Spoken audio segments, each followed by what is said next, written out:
This time, today, we will finish Metroid Prime at 100%.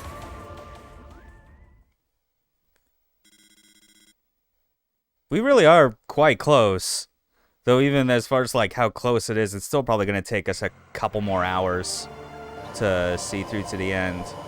There's just only a few more upgrades to do, as well as bosses to defeat, and we're pretty much set. Yeah, so... Alright, right now... Yeah, we left off at Magmore after we finished our last visit to Phendrana. Need to make our way back to Talon Overworld West. So yeah, just keep heading in that direction.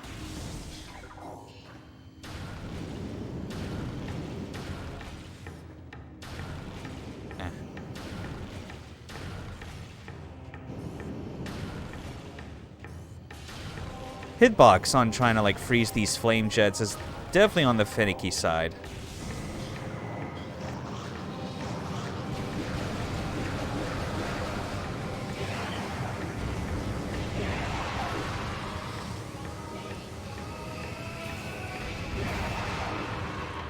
Got him. Alright, there's some Triclops down there. We don't need to bother with those. Okay.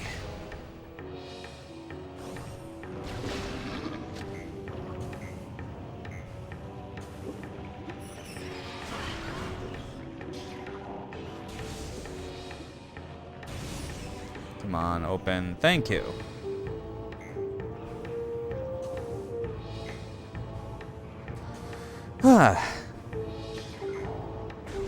Excited to have this done, though. Just because that means I can immediately focus on getting, moving on to playing Metroid Prime 2 and then 3.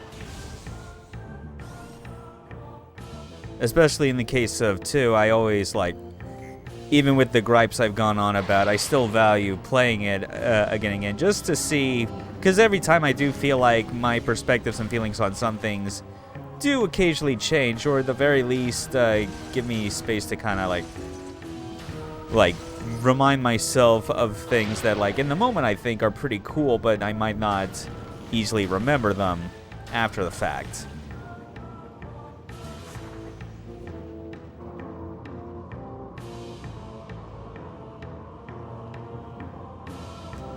Then of course it's like between all 3 games in this trilogy, it's like I've only beaten like Prime 2 the least out of all of these.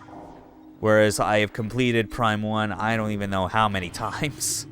I'm pretty sure like however much that is, like the amount of times I've beaten Prime 3 are like probably only a couple playthroughs behind.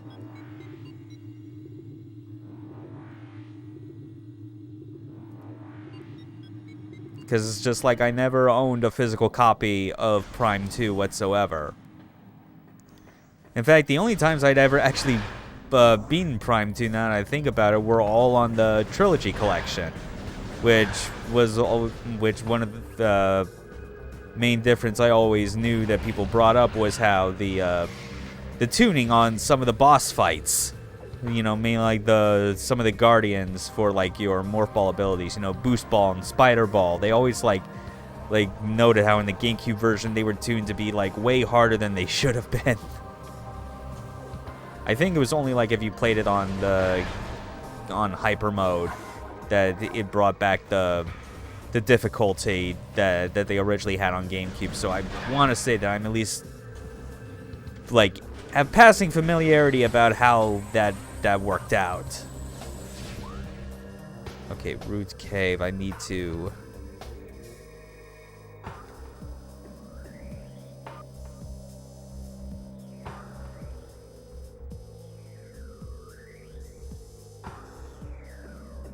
Okay, yeah, it's that red... the red door up top.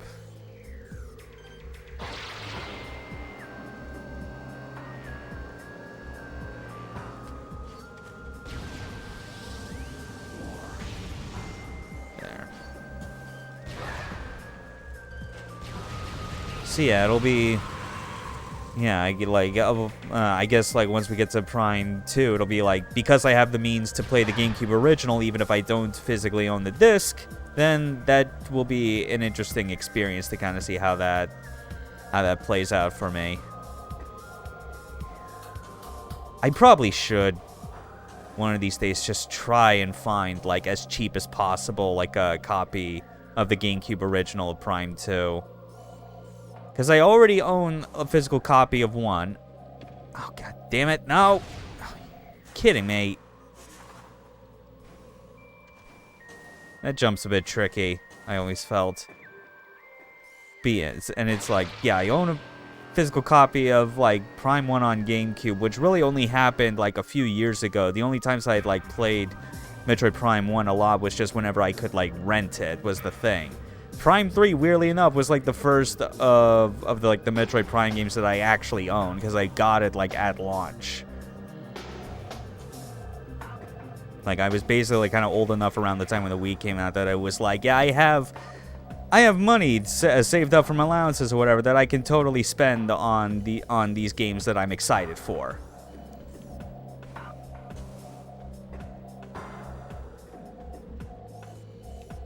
Okay, now then. Ah, come on.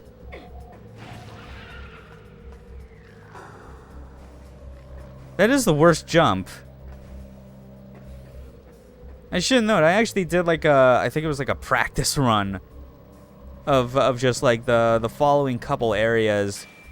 Mostly just to kind of save myself any trouble of possibly forgetting where certain items may be going along the checklist, but also just to kind of help with my impatience about just wanting to play more of this game, but not being able to unless it's on stream specifically. And it's like, yeah, even during my practice run, I still failed to like land that jump, for the first couple tries. Like, you really have to be right on the edge of the platform by the time you jump up and, like, have much more specific timing with your double jumps, with your space jump, than you think you do. Because you can't just blow it all, like, rapidly as soon as you leave the ground. Like, you gotta maximize on your height beforehand.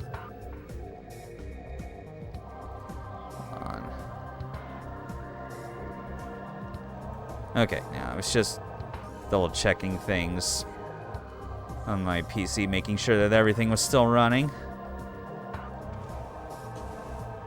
Yeah, this jump, obviously, I don't have to worry nearly as much. It's this one, from this platform.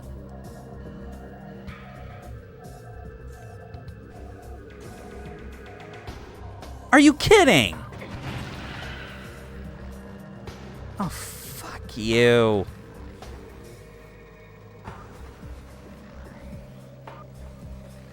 Ah.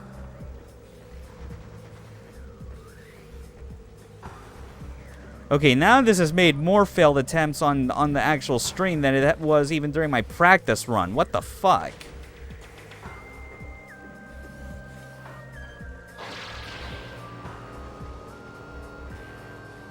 And even on previous playthroughs, I've certainly, like, either never had as much trouble or I just repressed the memories of failing to nail that jump on, like, on prior playthroughs.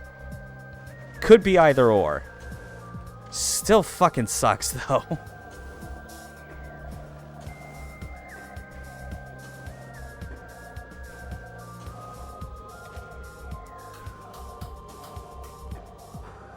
Like, seriously, you would think there's, like, there should be, like, a second, like, another platform around here, because that's almost too far. Ugh. Alright.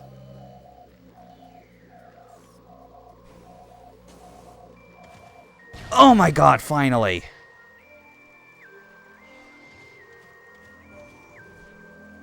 Alright, now also... That's... 220 missiles. Got it. Yeah, and we can now just head back to Magmore. Because we got to go back through there to the other elevator all the way back at the beginning so we can head over to an earlier part of the Chozo ruins. Man, that really was annoying. But hey, at least that's like, I'm pretty sure of that's probably like, I'd say, the extent of how bad first-person platforming can get in Metroid Prime. That's honestly like, that's all it is. The rest of the time when the game expects you to make jumps, it is far more manageable than that.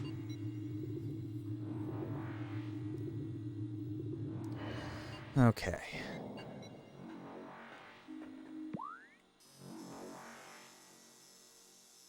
Yeah, gotta get to the...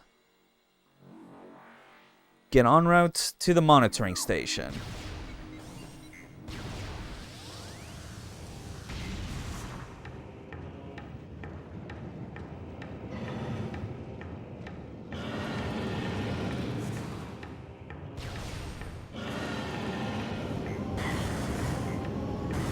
Yep, just damage boost. I don't care. Or, yeah, we'll just do that. Later.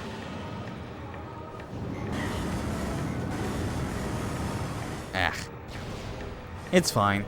It's fine.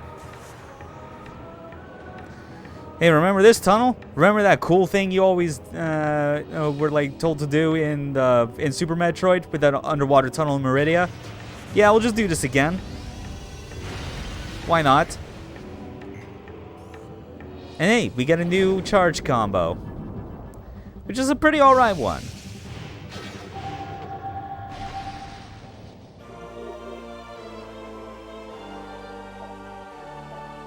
It's not immediately useful in this area though, just because I'm pretty sure like the next couple enemies we're going to be dealing with are like flying pirates.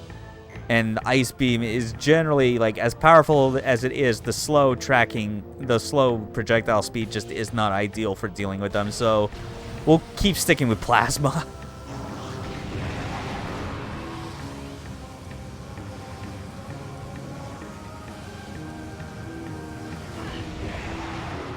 There.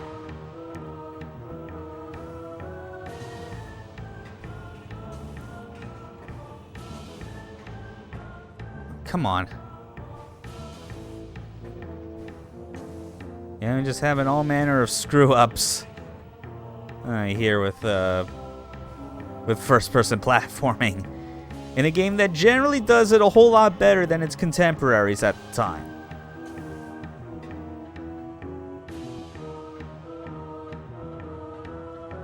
Okay. Climb our way up here.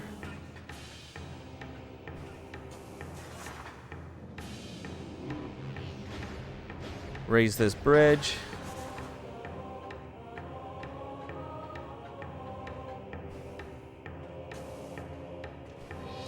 There.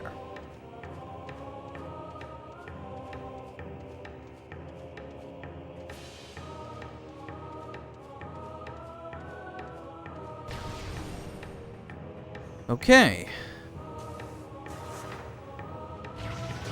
I remember this specifically being a spot that you power bomb.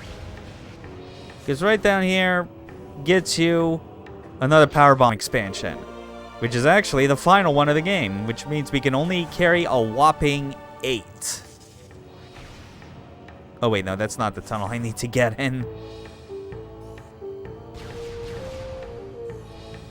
Yeah, it's this tunnel.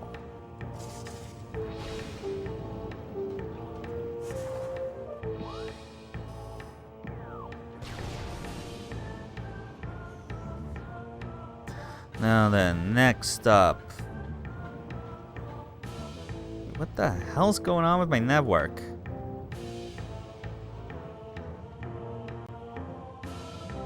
Oh, for God's sake. Whole thing just... Ugh. I'm the only one here, goddammit. It's not like no one else is using the network. Why do I have to, like, deal with all this dropped frame bullshit? And it's only, like, on the network specifically. So, like, however, like, the local file looks, that's going to be fine. That's what's getting uploaded to YouTube anyway. But it's just... Jesus Christ. Just the absolute bane of trying to stream something with consistent quality. Being at the mercy of, like, fucky bandwidth. Sucks ass.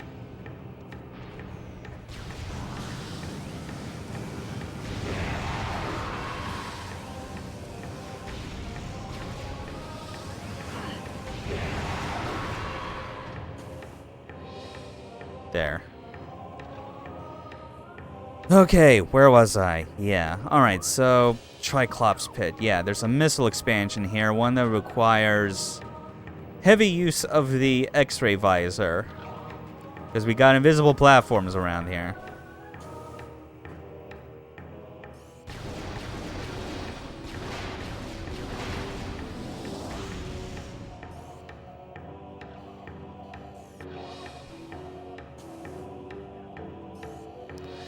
Yeah, and these are still some tricky platforms, but not nearly as tricky as, like, the earlier one. Yeah, something's in there. And it was a missile pack. Okay, this room's done. We can get out of here.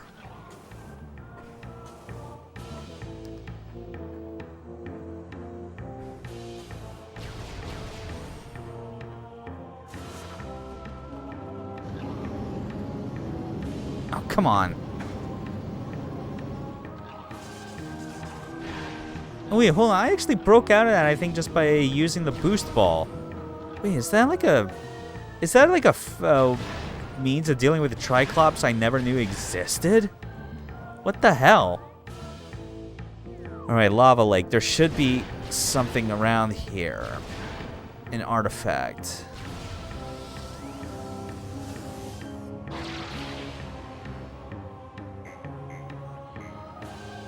Yeah, it's not in this part of the room.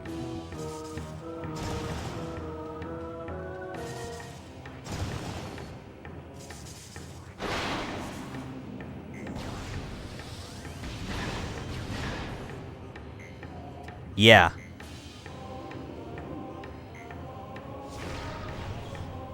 Nah, I'd say this calls for a super missile. Yep.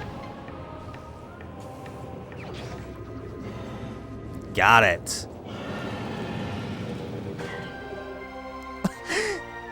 There's a freaking lava snake or whatever just hit me during my item get animation. What a cheeky fuck.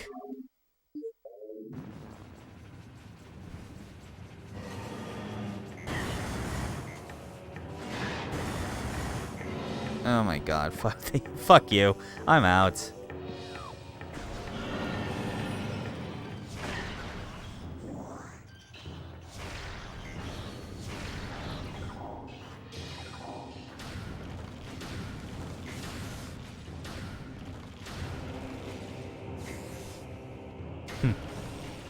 God, yeah, and it's like when you go back through here, it's like you're suddenly reintroduced to the idea that, oh yeah, there's this more low-key, like, prelude track of, like, the Norfair remix that gets used before you actually get into the caverns proper. And it feels so weird kind of going back to this area and realize that it's, like, tied to these specific rooms. It's kind of nuts. Yeah, but right now we need to get back up to Chozo Ruins and into the Hall of the Elders. Because we got one more beam-related switch that we have to activate in that room. Because we already did the ones for the Wave Beam and Ice Beam.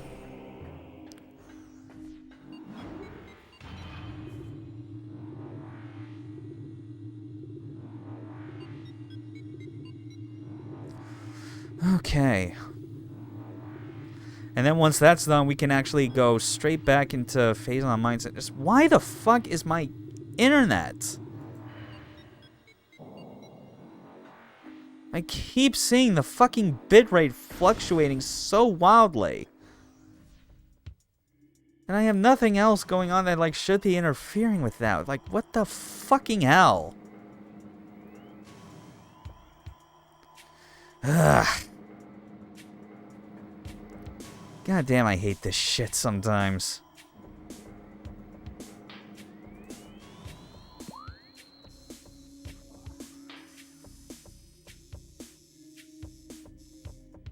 Oh wait, no, that's not even where I need to go. I need to go back up here through the Sun Tower, Arboretum. Yeah, Hall of the Elders is right over there.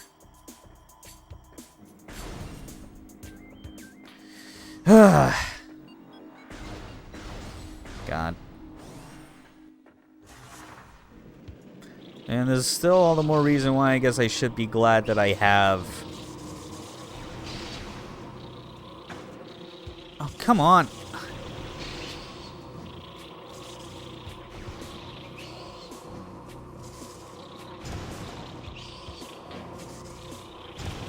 Come on, just let me get up here. There. Good. You wasps can't get me. But guys, again, it's still stuff like this where I still feel very grateful that, like, I just, not grateful, but, like, that I'm, like, prepared enough that I still hold on to, like, the local recordings of these streams. Just so, like, if people want to, like, watch them later on, they're at least not being saddled with, like, any dropped frames as a result of networking. In fact, if any frames do appear dropped, that's just because of OBS, like, fucking up at spots during, like, the encoding and rendering. Which OBS apparently is still telling me that it's not dropped any frames on those fronts specifically, which seems weird, but whatever, I'll take it.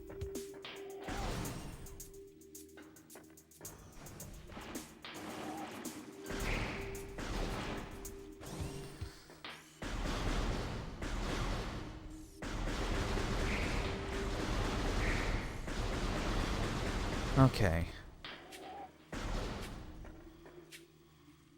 Come on.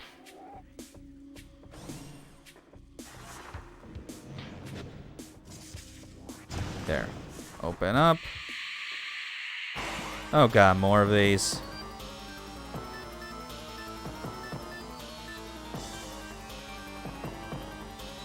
Yeah, oh god, and of course they're gonna block me off from being able to do anything about this.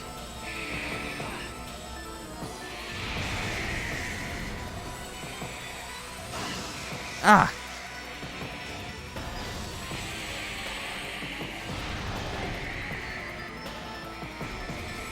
Yeah, just get down here. There.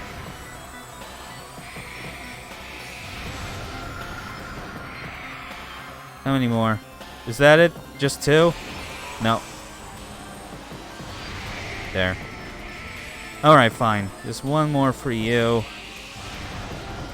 Oh, man.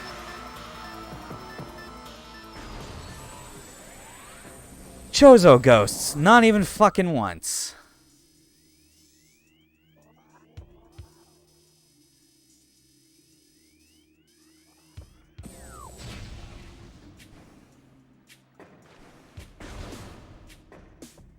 Yeah, I'm pretty sure this does lead back to the right direction. Yep. It was.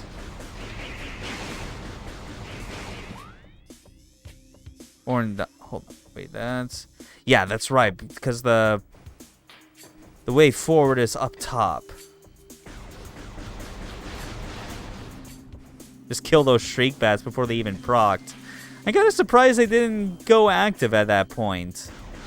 Even though I'm pretty sure I was, like, very close.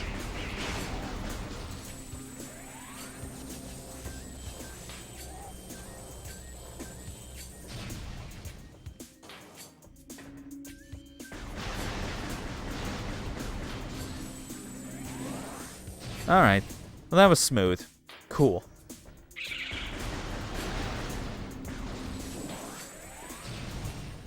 Ugh. Man.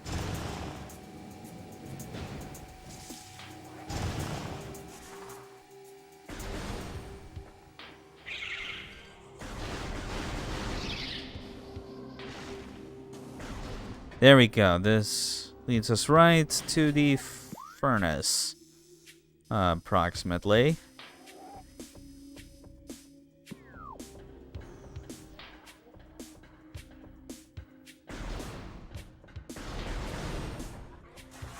Up the spider ball track, through this little puzzle. Got it. No, you know what? Screw you, I'm leaving. I fought enough of you.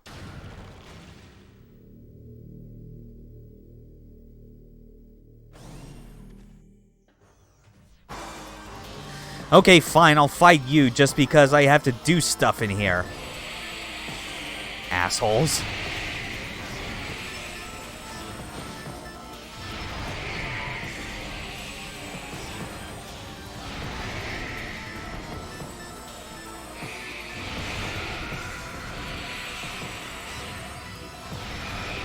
Alright, that's the first two. Oh god. Oh yeah, and that's right, that's the other cool detail I just remembered about, like, when you have the X-ray visor on, is that, like, it actually, like, removes your radar. Same for the thermal visor. Oh, obviously, scan visor doesn't have it on as well, but that obviously makes sense. It's not used for combat purposes and things like that. But yeah, it's just like a nice little extra visual indicator that they remove because they know that it would probably incentivize you to stick more into any of those two extra visors and completely ruin the visuals on screen.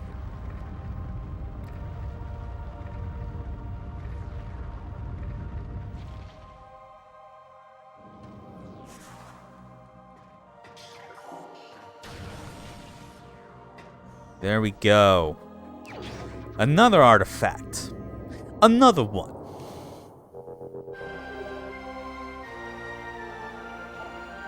The Artifact of World.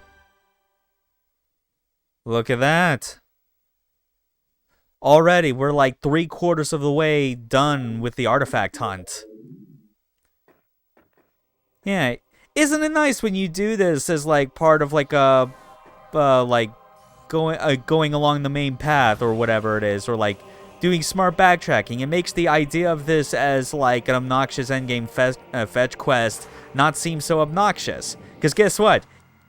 If you plan for it in a way that just makes the subsequent playthroughs better, which is what a game's worth should truly be based around, then it's fine. Just because you get blindsided by it on the first playthrough doesn't mean that it's necessarily because they prevent you from doing anything about it prior, just because you didn't know about it.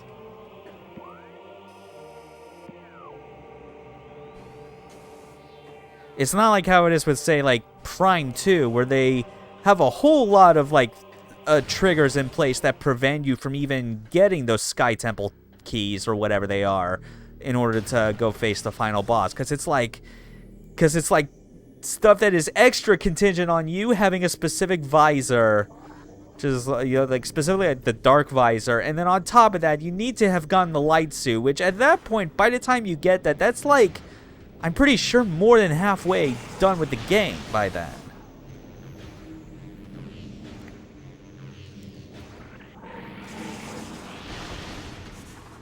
Oh well. Yeah, Talon Overworld South. We'll take the south elevator, but it's still good to save for now. Whew.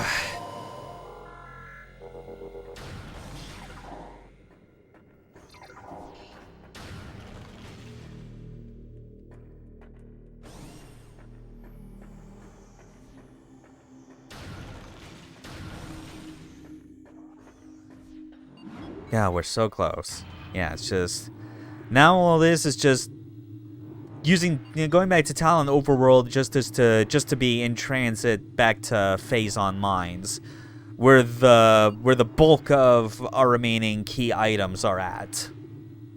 We got to get one more charge combo. We got to get a new suit. We got to get all the remaining missile tanks and one more E tank that we can possibly get.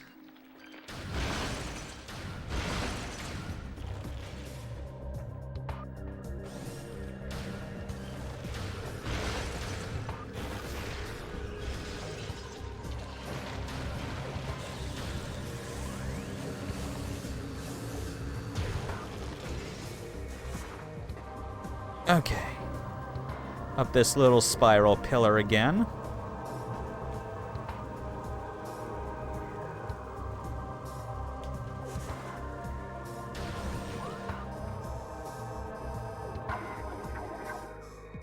Oh wait, no, I forgot it's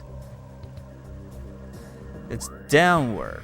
I have to go, yeah, because that's the life grove. My mistake.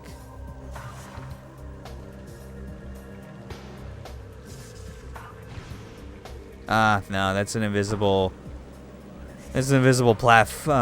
like bounding box down there, or collision box rather. I can't use that to just fall through. Would have been kind of nice as a shortcut, but I could also see the problems that would cause.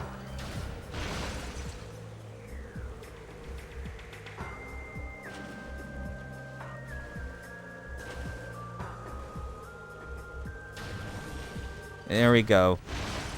On our way back to the no good, very bad ideas mine. Because we've established that's what doing anything with Faison is. Just the worst idea. It benefits no one, damn it.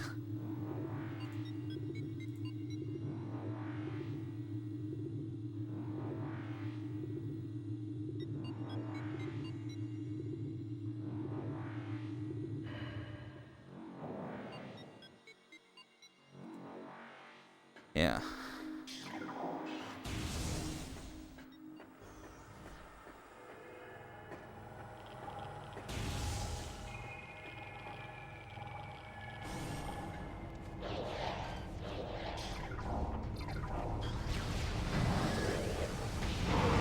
Okay.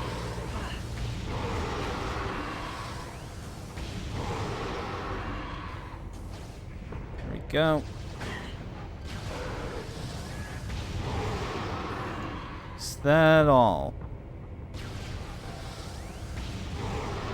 Ha! There we go.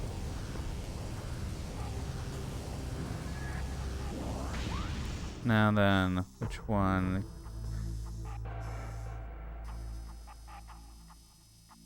Inquiry. Alright, yeah, we gotta go back through security access A.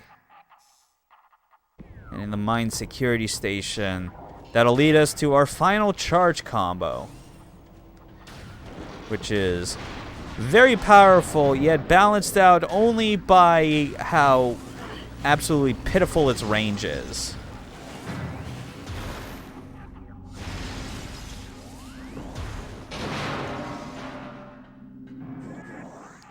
And of course, we're back here where everything deals a fuckload of damage.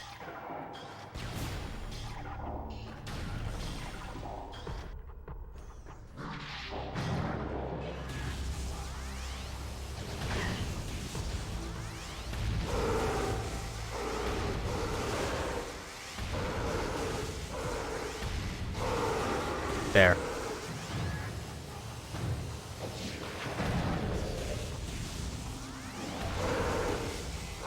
Yeah, just keep him stunned as long as you can.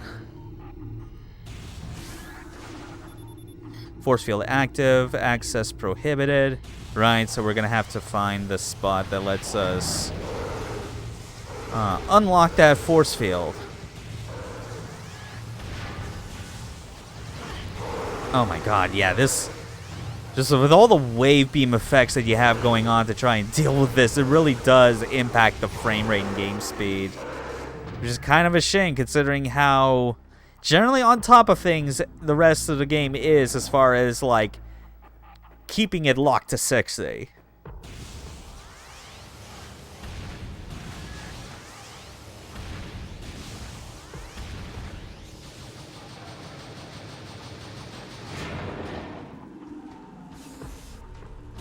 Oh, yeah, that's right.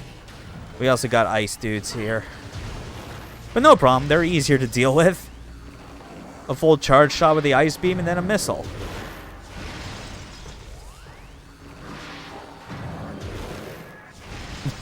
Like, what was your plan, sir? Be honest. The fuck were you thinking? Going with this. Yep, of course. Powerbomb is like one of the last things we ever get, so of course it's going to be used for stuff like this. Like, where's the key / switch or whatever it is? Probably something behind something that requires a nuclear explosion.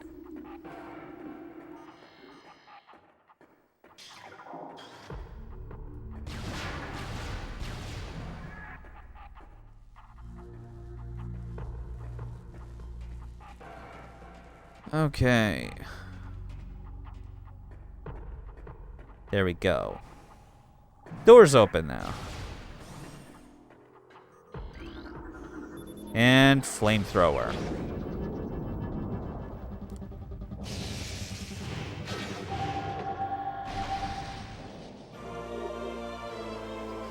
Yep. Now this one's a continuous one like the wave beam. Deals a whole lot of damage, provided you're okay with being practically point blank in order for it to work. Which at that point, I feel like it would have been more honest if they just were like, hey, here's this charge combo. It turns it into like a welding torch. Like just like a superheated torch that just like is... Because actual flamethrowers have proper range. It's just one of those basic things that like either... or developers like just don't get whatsoever, or they do but like completely change it to something else for the sake of like weapon balancing when it is clearly not necessary. It's all dumb. Alright.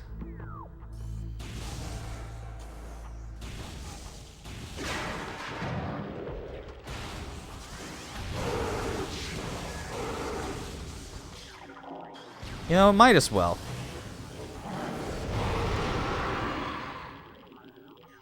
Yeah, I mean, like, it's... Again, it's like... The damage is not insignificant. That isn't the issue. Just, you gotta be real close for it to count, and that means, obviously, you're likely just gonna be stuck in melee range and are gonna trade hits anyway.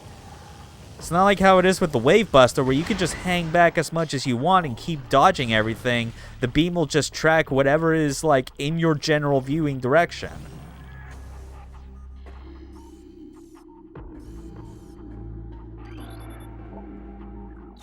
Oh, yeah. Gonna take on this optional encounter. Okay, new creature. Faison Elite. Charge Elite relies more on their wave-quake generators, opting not to carry the vulnerable artillery cannons. Direct fusing of Faison into their bodies provides a tremendous level of energy. Drastically lower lifespan that comes with this process is of little concern to the pirate research team. And if it kills things fast enough, who fucking cares if it's dead in like half an hour?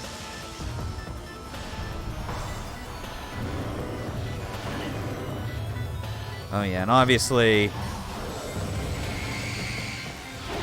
kind of doesn't matter. Is they still have their ability to just like siphon energy shots that you shoot. So yeah, we're just gonna rely on good old super missiles. No, not morph ball. What were you?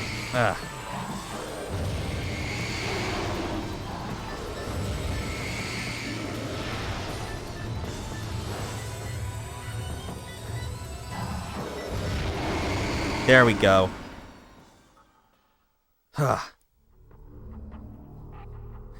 And now we got ourselves another artifact.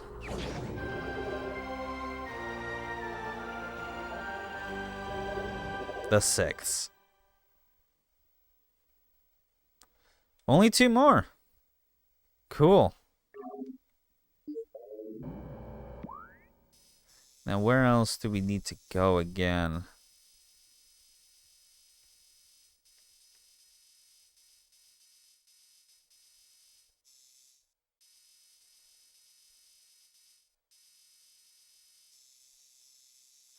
Elevator A. Omega research, ventilation.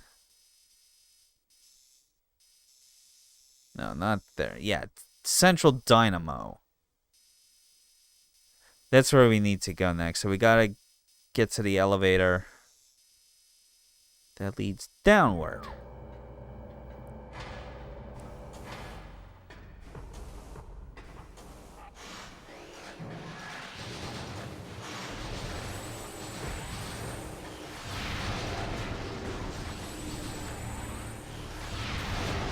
There. Okay.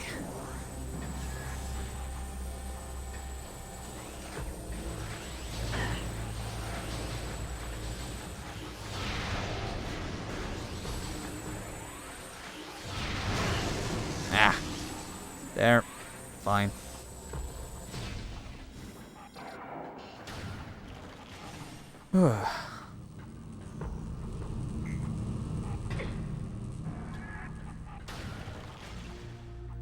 Let's see. And then it is... Right. Yeah, I gotta now rotate this so that I can get up to, like, the doorway that's just above...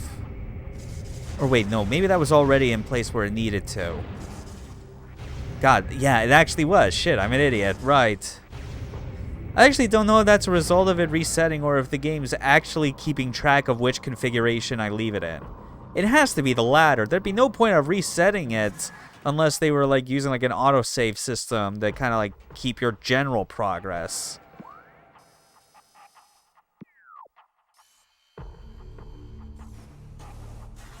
Oh, whatever.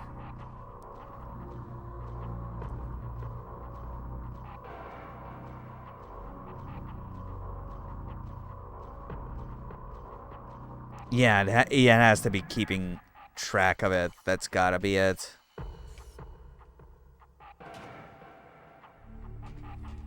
Okay, yeah. Just trying to mess with that. Wasn't even necessary.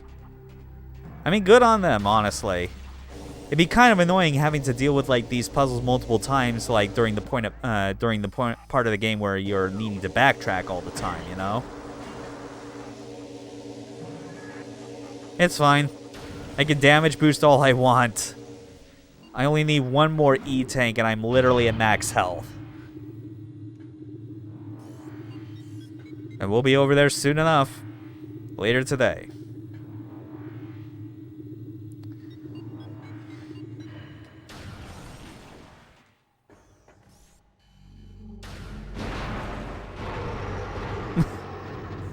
They literally were trying to do that same ambush again, and it still did not work out for them. You stupid, stupid idiots.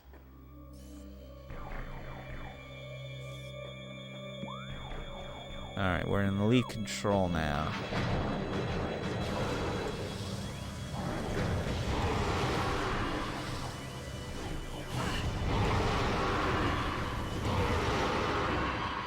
Yeah, that works well enough. Still uses a hell of a lot of missiles.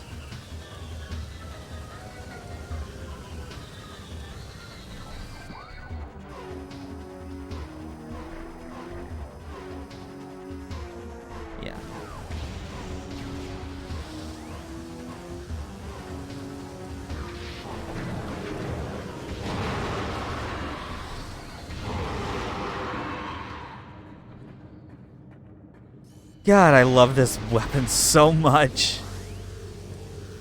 Like, it clearly has so many more benefits to it than it does cons. So, like, that, you know, depending on your perspective, that may be, like, a sign of failure on the devs' part to, like, have these weapons equally balanced. But I think that's kind of a moot point when it's, like, it's the final weapon you get after so long. There should be a nice, rewarding feeling of this is the best weapon you've got yet.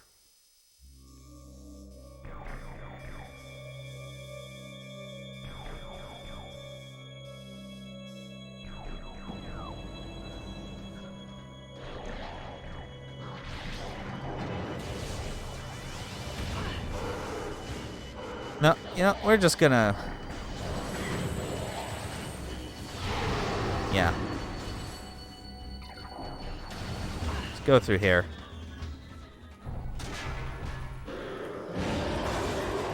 Oh god, that's right.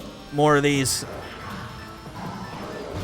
And this one doesn't even have an artillery cannon. God, that's right. I forgot that they make you fight this guy.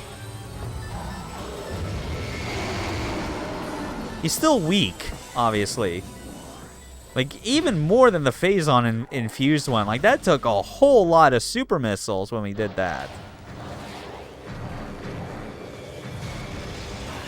Oh, yeah. Oh, yeah, that's right. Gotta use this more often.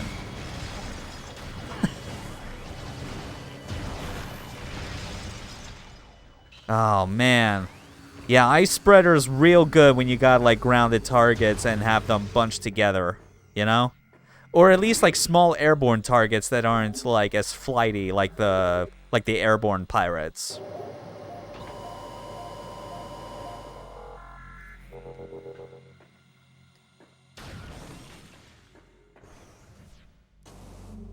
Okay. Now we actually get to go back through here and into the deeper part of the mines. It's a Metroid quarantine.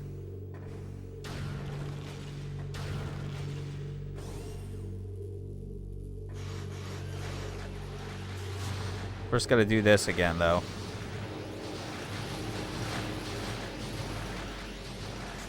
Because it's still satisfying to kind of circumvent, like, this, these things no matter what.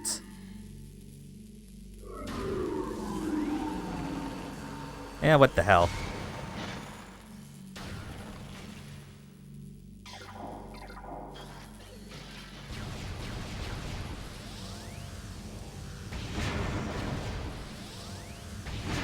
Might as well see if it'll drop more. Yeah, it's dropping some things. Dropping some missiles, that's nice. Okay. In here proper. Okay, I think... Yeah, that's right. I think I can take advantage of this. Force field disengaged. Metroid containment area will be breached. Sicking horrible space predators on people that are clearly the enemy. I'm pretty sure even in situations like this... Oh, yeah, there it is. God, like, this was the sort of thing where I was, like... Where I was confused about whether or not I was in this game, because I remembered something like this. And it turns out, yeah, it happens later in the game, not during the labs.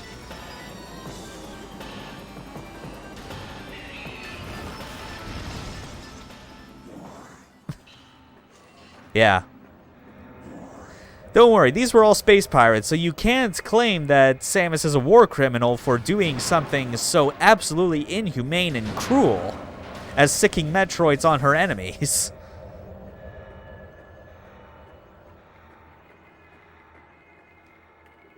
Okay. Yeah, so... Alright. There's a missile expansion in this room that I'm pretty sure is, like, in the general quarantine area.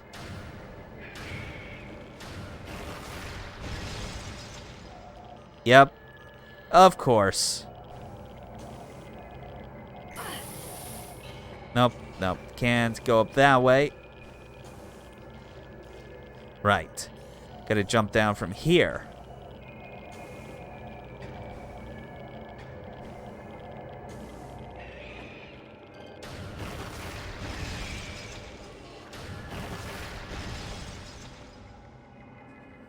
Okay.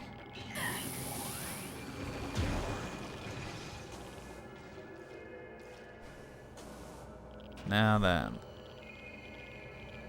There's obviously these spider ball tracks. They gotta be good for something. I forget, how low does that one get down?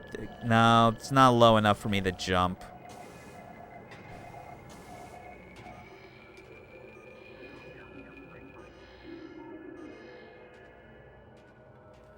Oh yeah. Oh yeah, look at that. Like the exploding crates have like a thermal heat source, obviously, because of all the explosive material. Nice. I forget. There's gotta be more I can do from here, right? Okay, not from this platform. It's just I know... trying to remember again exactly where I need to be in order to get... in order to get to where the missile expansion is.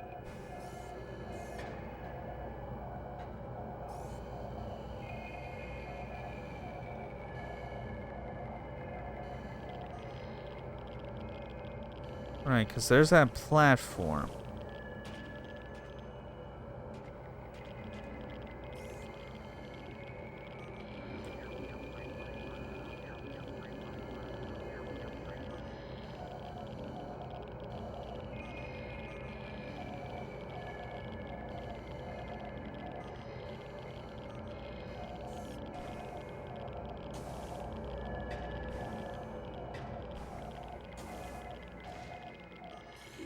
Okay, seriously, what the fuck am I missing? No, that's not a spider ball track, obviously. Duh, I can't use that.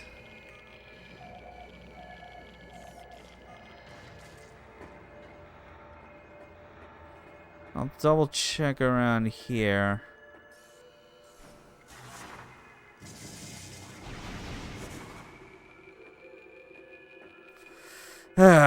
No, I figured. Probably nothing that's really usable in this room, or at least this part of the room. There's gotta be a platform I'm missing that I'm just not picking up.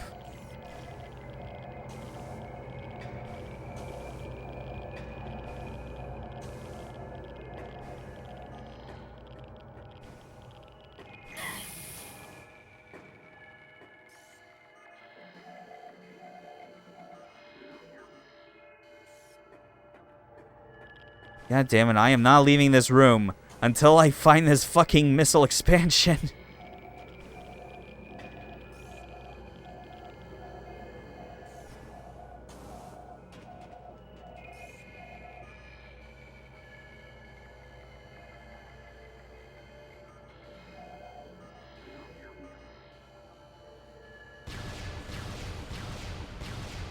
You fucking serious, man?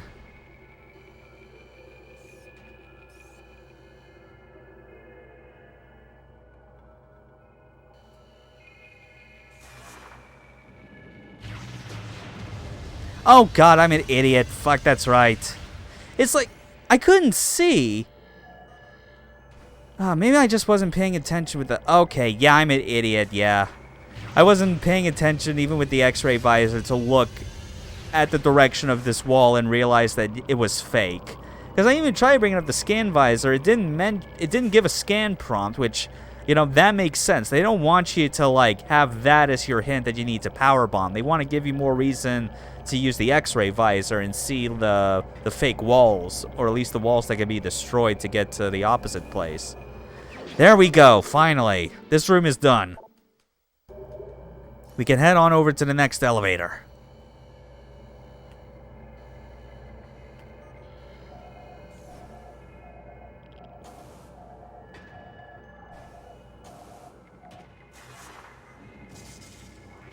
There, good. That's a relief.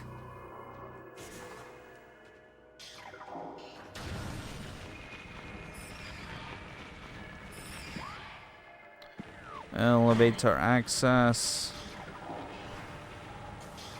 Oh yeah, and it's like if we somehow decided to go a bit further during our first visit, this would have been the gate that actually stopped us.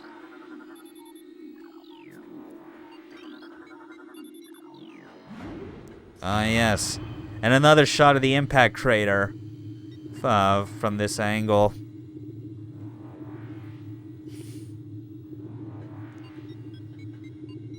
All right.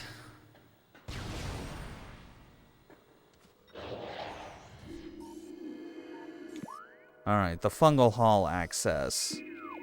We got a missile expansion, I'm pretty sure that's at the bottom.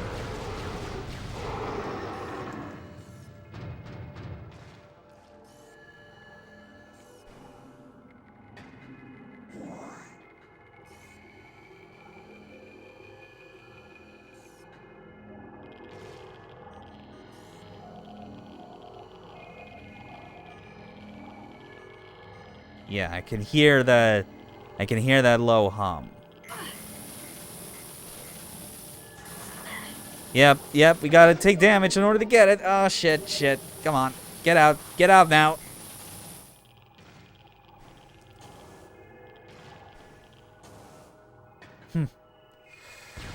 Okay. And here we are, Hunter Metroids. An enemy type that if we were actually playing later releases of Metroid Prime 1, these would have shown up way earlier, actually. It would have shown up in Lower Phendrana Drifts, funny enough. But no, because this is version 1.0, you know, that it's got some slight differences.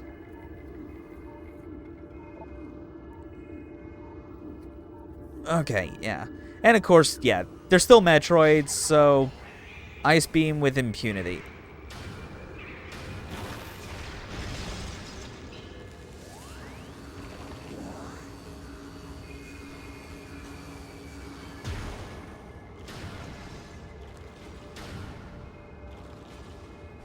No, too far.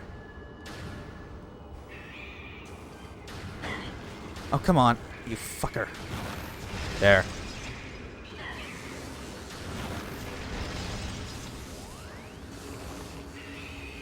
Yeah, it's still like their idle floating pattern is just such that like if you're trying to ice beam them from far away, it's not really gonna work because of how, at least when you're locked on, like you gotta aim manually at a specific angle if you want it to count.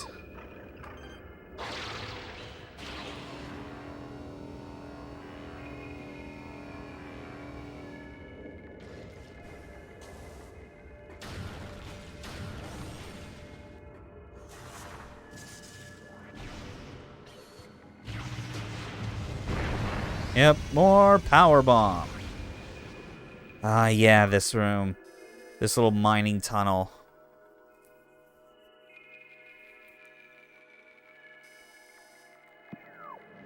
Or maybe it's not this one specifically. There's like a similar room that's like comparable to this.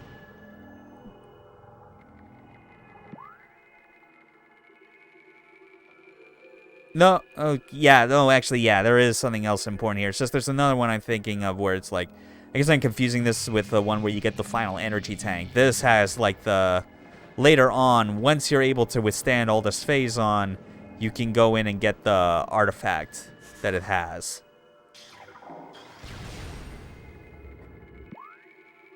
Alright. Fungal Hall B.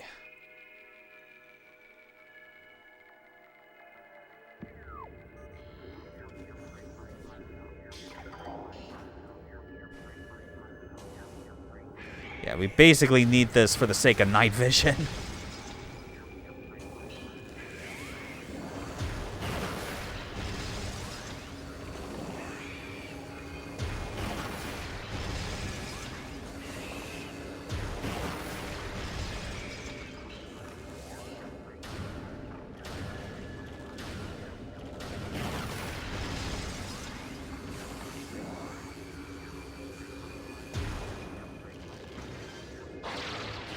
Come on. There we go.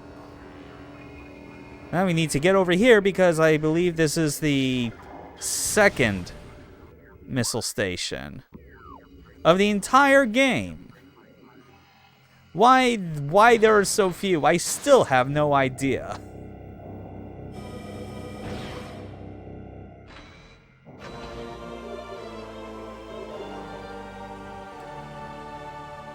But hey, at least with this, it reminds us that we only have 3 missile expansions left to pick up, actually, because 250 is the maximum.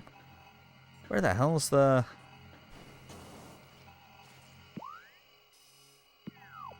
Okay, God, I'm an idiot. Just the back of that wall was kind of blending in.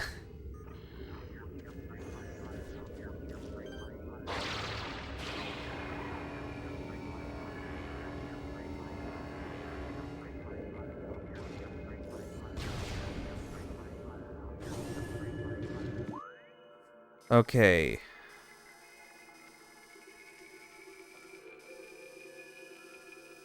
God, this map is like...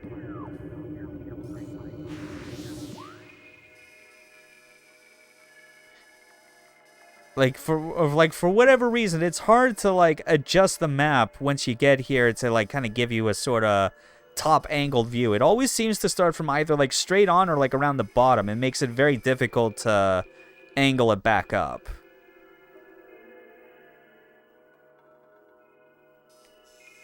Wait, no, hold on. Fungal Hall B, that actually had a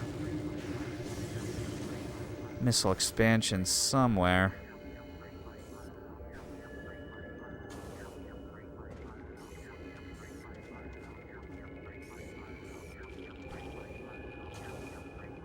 Yeah. Yep, it was just right down here. Fortunately, just the regular power bomb's enough for that. God, they really made like these areas of the Faison mines so unbelievably dark. Like, I'm pretty sure the only thing that gives you any semblance of a light source is just the Faison itself. Not even, like, these mushroom platforms are emitting their own light source. Or at least not any that's, like, powerful enough to be noticeable.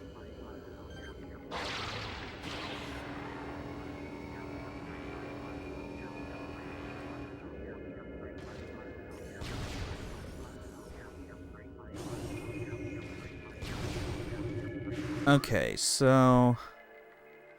Right, we're coming up on the Quarantine B, which should have some more scan data and another missile expansion. Oh! Yep, we got us, Another bomb chute, this time invisible.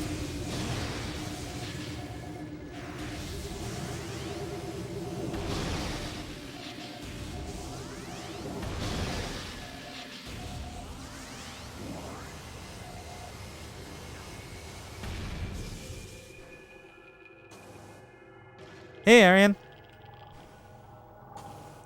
Yeah, I'm doing pretty well. Pretty much on track to beat Metroid Prime 100% today. Getting very close to the end. Alright. There we go. We got plasma troopers. Now burn them to death.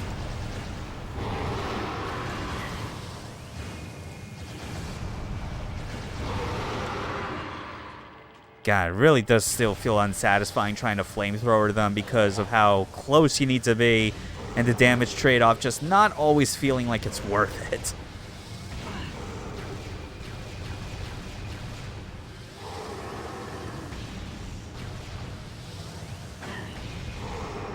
There we go.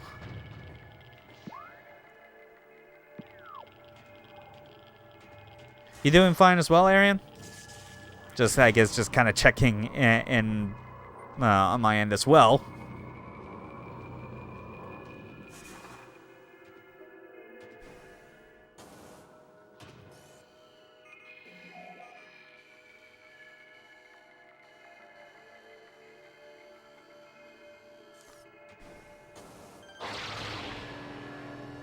Okay. that clears the gap.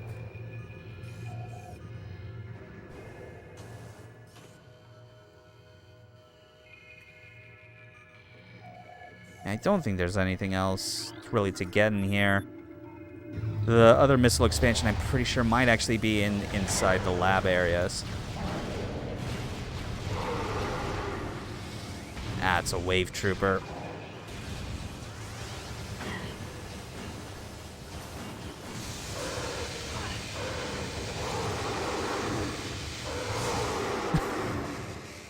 God, just look at him fly. That's real good.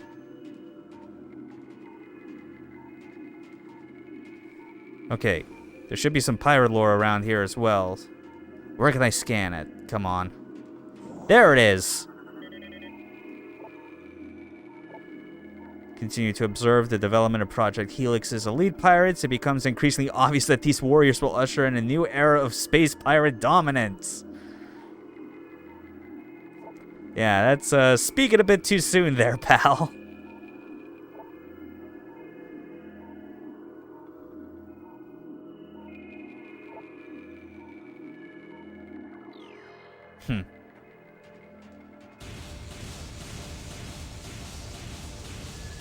Okay, hold on.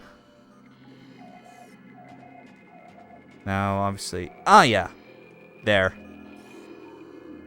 Okay, what material is this? Cordite. Yep, super missile. And bam. Wow, we only got one more missile expansion. Okay.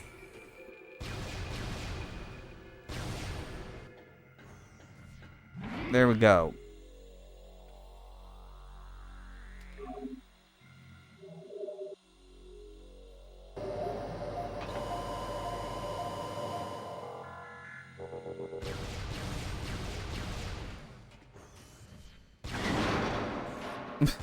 Wow, that blast radius was still enough to hurt me. I'm kind of surprised. Only slightly.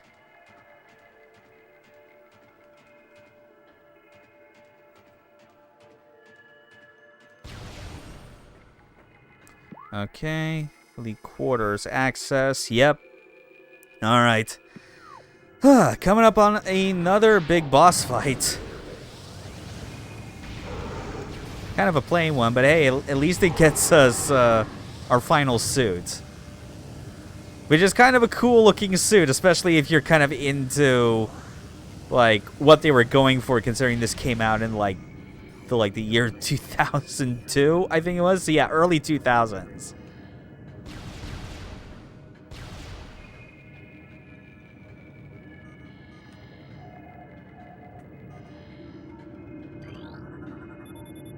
Lockdown scan indicates partial control system damage due to exposure to frigidite.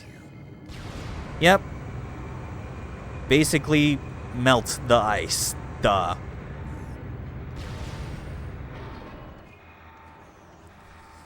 Oh boy. Yeah, that thing is huge.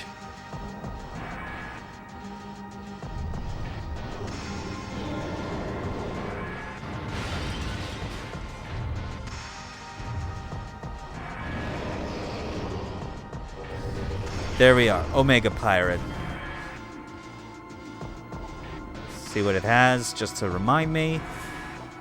Can become invisible to normal sight, vulnerable when cloaked, as all energy is drawn from defense systems. Yeah, so obviously hit it when it's cloaked with the X-ray visor. Can regenerate damaged tissue and organs by exposing itself to Faison. Extreme caution and maximum firepower.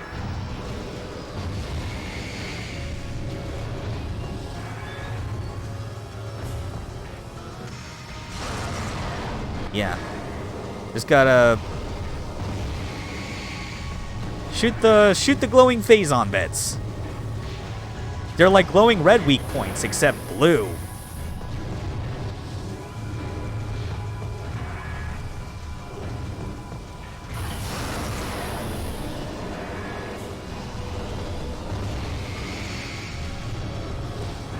Okay, come come on. Ah. Still kind of hard to see the pits of Faison because you're so focused on circle strafing this guy while locked on.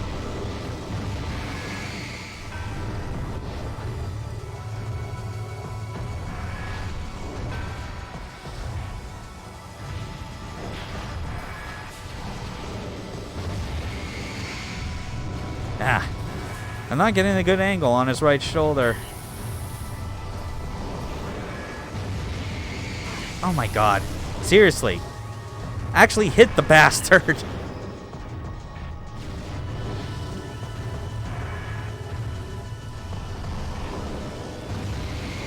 There we go. That's all of its initial weak points. Now I think we can really begin the fight. Oh yeah, because he's now...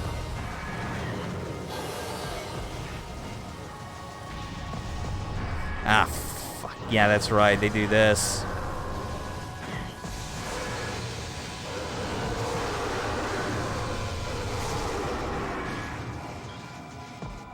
Okay, where's... Straight left and throwing punches. What is this, Dark Souls 2?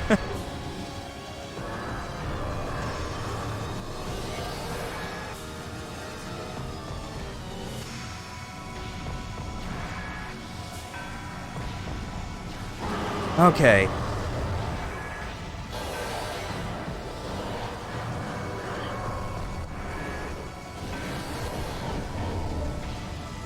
Oh, nope. Okay, never mind. Yep. This may not be Dark Souls 2, but I mean, like, I don't know. I forget how many bosses from that game, if at all, did they have, like enemy ads that, like, funnel into the fight.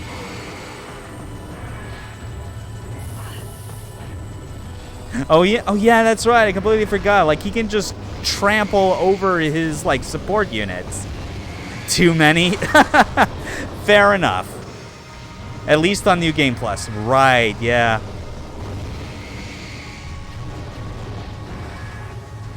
Actually, now that I'm thinking about it, just because this is like a more of a shooter, if anything, I guess this is more in line with, like, I guess Doom Eternal, weirdly enough, because that whole thing with its boss fights is that it always has enemies funneling in. But at least that serves, like, a reasonable purpose because of it having, like, you needing to get back health and ammo from those smaller enemies so you can continue fighting the boss itself.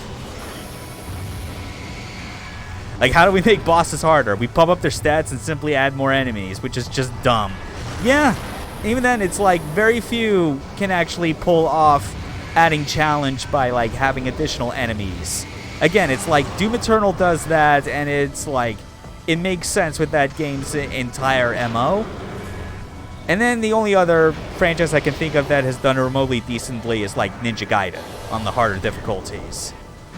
Because, again, like, part of it kind of helps that, like, at least when you kill enemies that are, like, running as support in the Ninja Gaiden fight, you're at least getting resources from it. You're getting essence. That does factor into, like, giving you opportunities for, like, UTs and other strategies you might not have been able to have on the normal difficulty.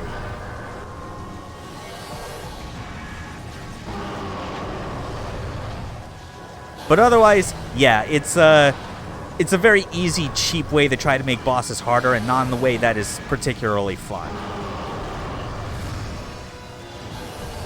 I'm just gonna ignore these ads because, like, this dude is so close to dead. Yeah, like that. See? I don't even need to. Yeah. Like, focusing on removing all the regular enemies in this fight, like, that's a rookie mistake. Only do it as necessary. Oh, yeah.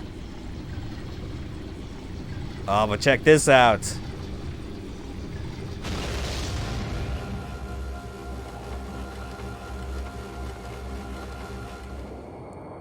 Look at that black and red. Look at that early 2000s edge.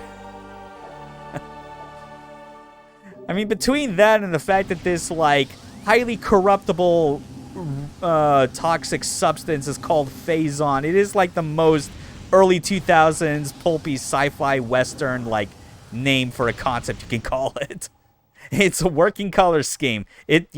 Admittedly it does. It actually also, I think, fits very well considering how our arm cannon looks when we have plasma beams selected.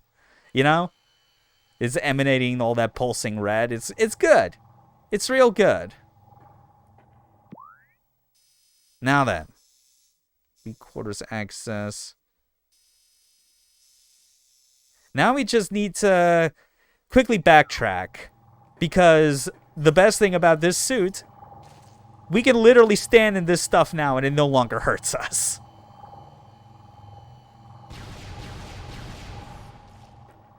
The suit also gave us an extra ability that we can't actually use because it is entirely it is entirely limited to the final boss fight. It is pretty cool though.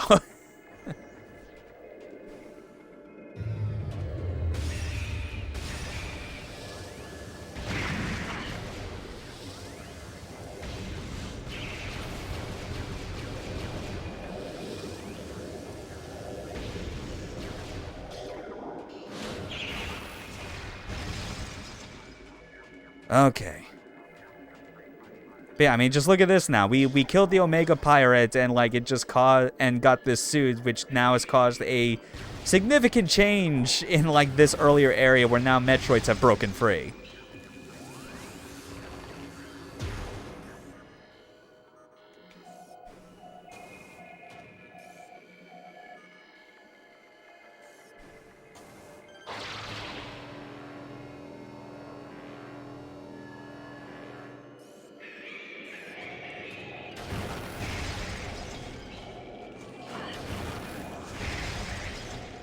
Okay.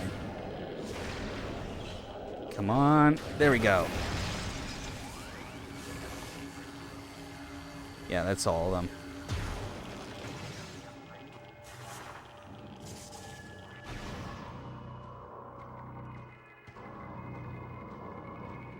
Wait, no, hold on. I don't need to go up there. I can just go back up there. Yeah. But yeah, this is what Metroid Prime looks like when you're at like when you have all the possible like upgrades you need, or at least like unique ones. Not even counting stuff like missile expansions and the like, you know, just as far as like weapons and general tools. It feels great every time. Like, I still think at the end of the day, like, part of a big reason for why this is still my favorite of the Prime games is specifically because of just how complete feeling your entire arsenal feels in this game. Like, it doesn't even feel like it's quite the same in Prime 2 and 3, even though they have, like, different things about them that are unique, obviously.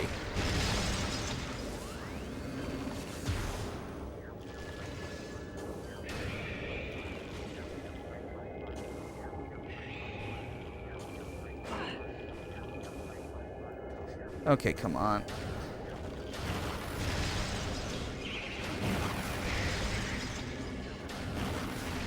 Okay.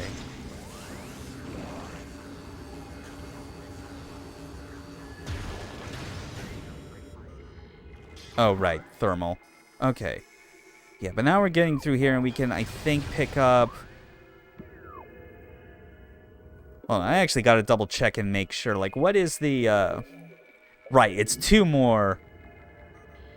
Yeah, it's only 2 more of the artifacts we need to pick up. Ah, but that morph ball looks real sick. Look at that.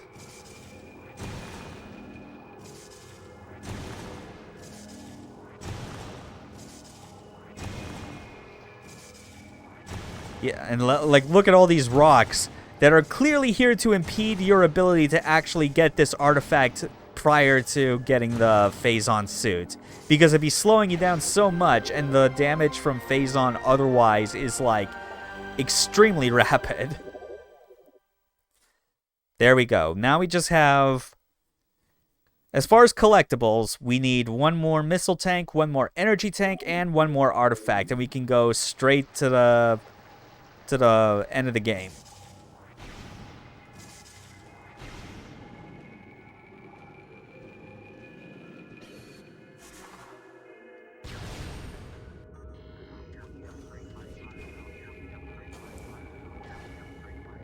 Alrighty.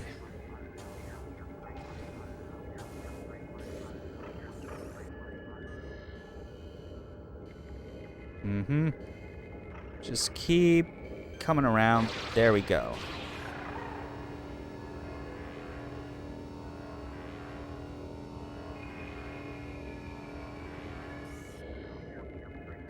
Ah, crap. Oh. I probably should not have turned off my thermal visor the way I did just because I lost track. God damn it.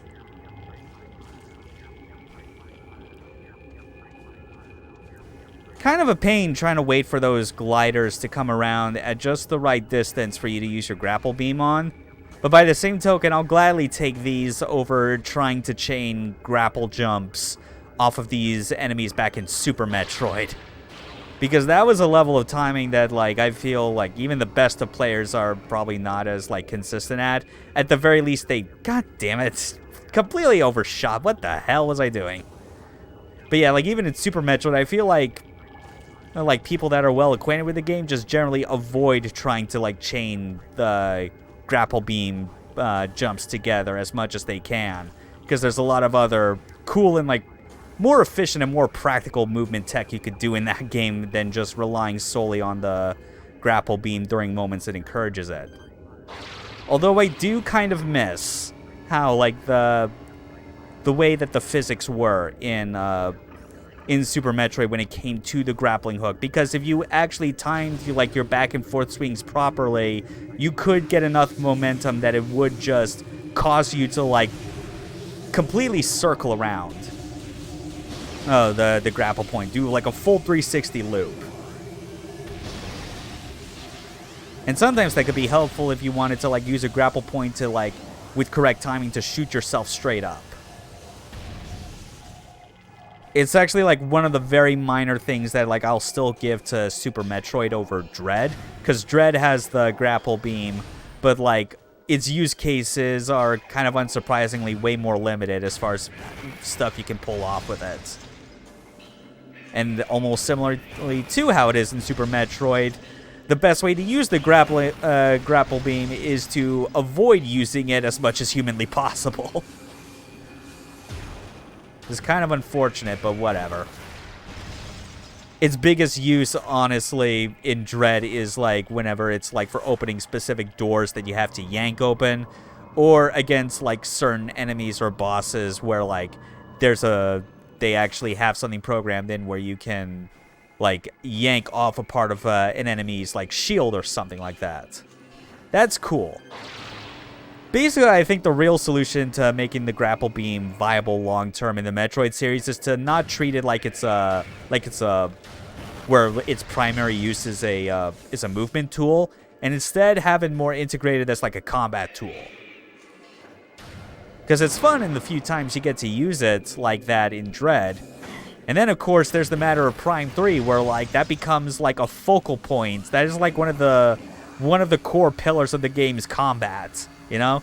It's that, it's your regular, like, arm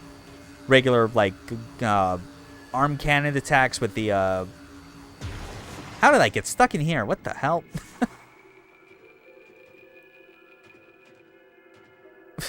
Anyway, where was I? Oh, yeah. Your beam attacks, your grapple beam, and then, of course, hyper mode. Which is, like, might as well describe it as, hey, what if you had a devil trigger, except it killed you if you relied on it for too long? That way I described it as honestly a lot better in the context of Prime 3 than you think it would, because it would obviously be very bad if that's how DT and Devil May Cry worked.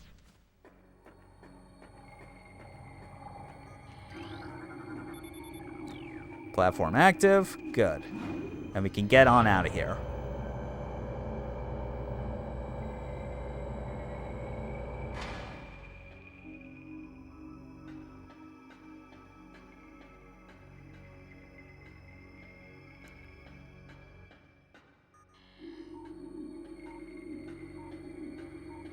Alright. Yeah, just over there.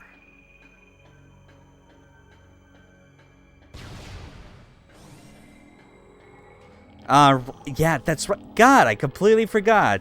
For some reason, that Faison mining tunnel, where it's like you have to morph ball through, like, actual Faison. For some reason, I thought that's where the last energy tank was, but then I forgot. No, it's literally just lying out in the open as a sort of reward for beating the Omega Pirates.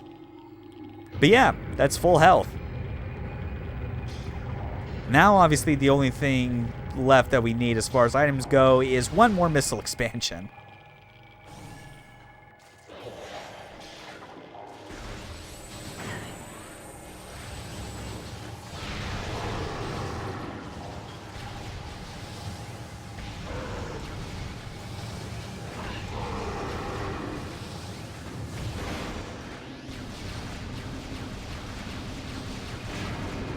Okay.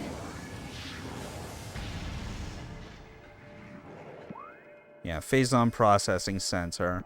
Hopefully I can remember in this gigantically vertically tall room where the final missile is.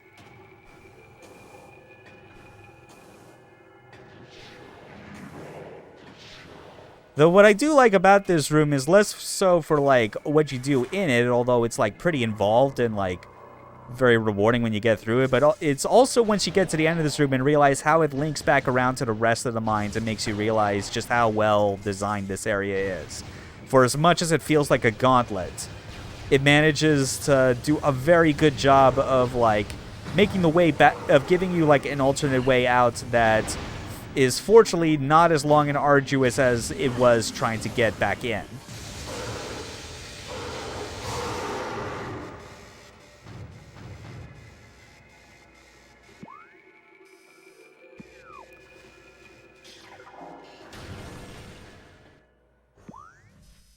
Yeah, that's right, because maintenance tunnel, this is like a way if you ever wanted to go back into elite control. But we're fine.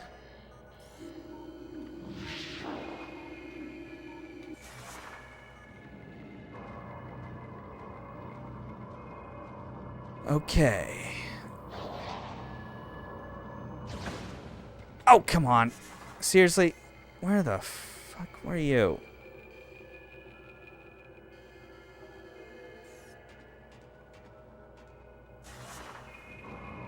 Just shot me right off the track, you cheeky bastard.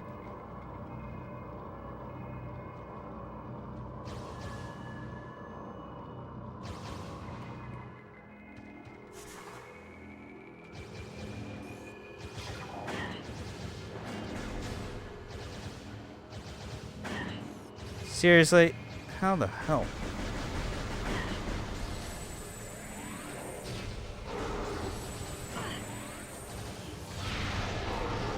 Okay, that still hit him. I'll take it.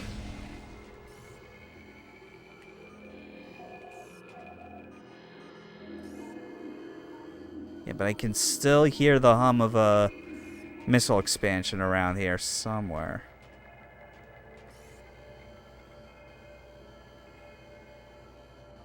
Yeah. That was the correct way forward. It's just I got knocked off before I could even reach it.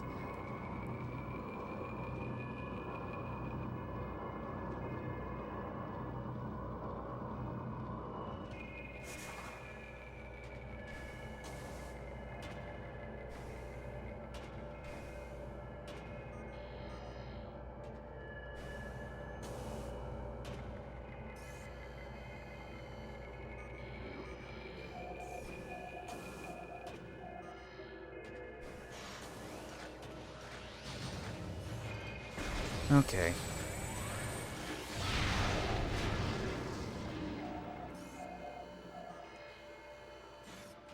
Might as well first get to the top of this platform just to make sure all enemies are cleared. And then I'll double check where I need to.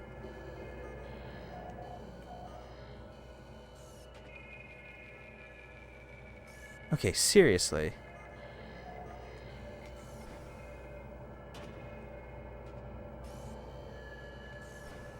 Yeah, I can still hear it.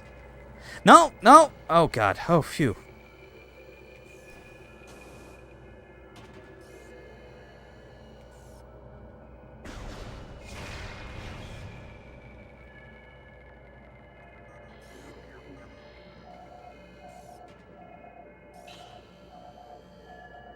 Yeah, just... Okay, come on. You've done this before, man. I know it, like... It's in this room. I can hear the hum of it nearby. Just where?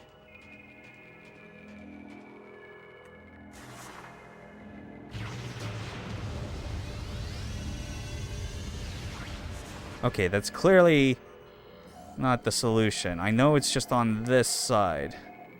No! Oh, God, no. I just realized too late it was directly on there. God damn it. Ah, alright, climb back up.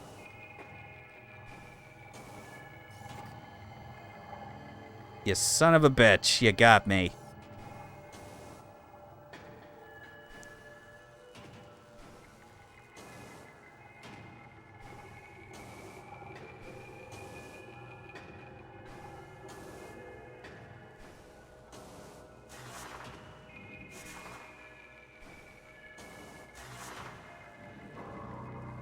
There we go. Back up here again. Doing this nonsense.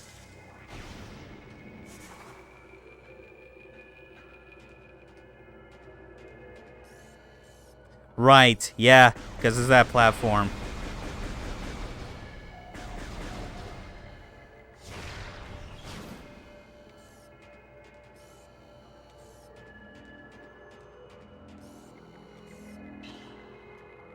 Oh, come on. Seriously, just dropping off like that doesn't count?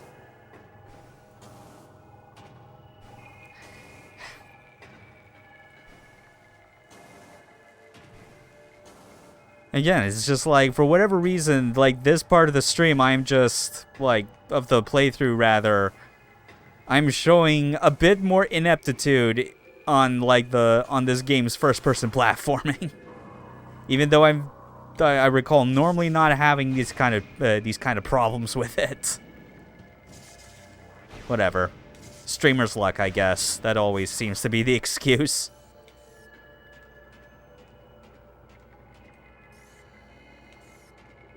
No, screw it. We'll jump down here this way. Yeah.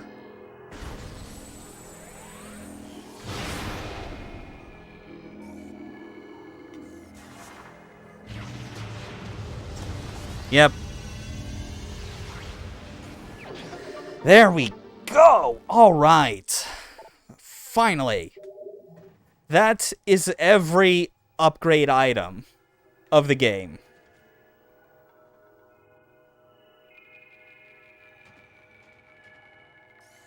That feels nice.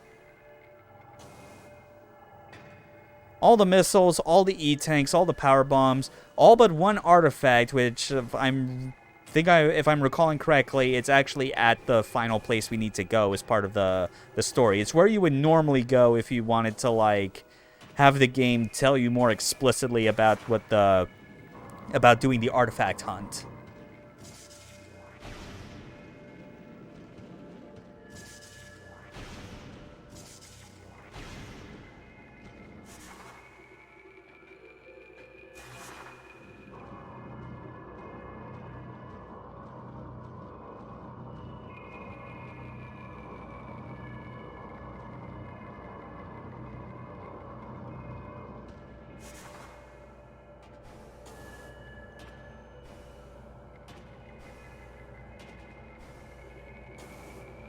Hmm.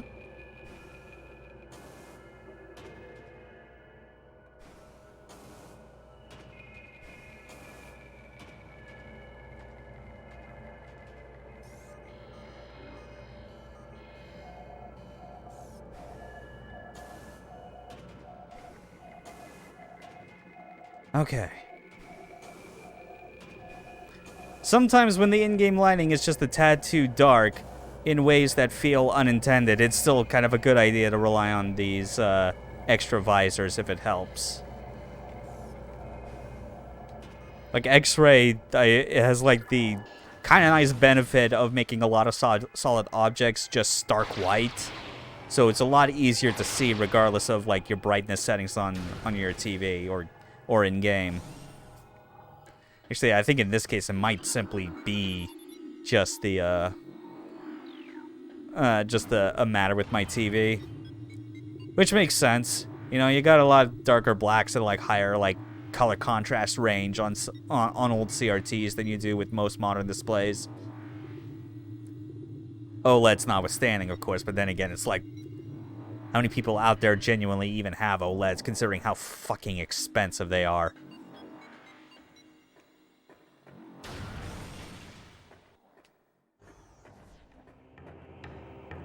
Yeah.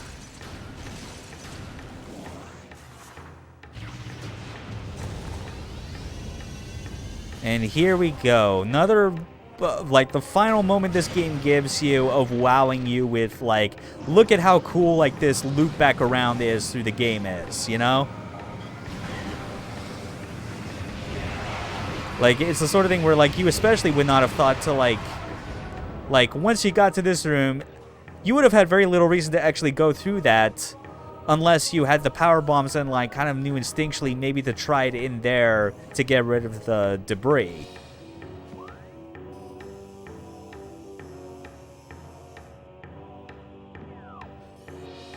Okay, but now to Talon Overworld West.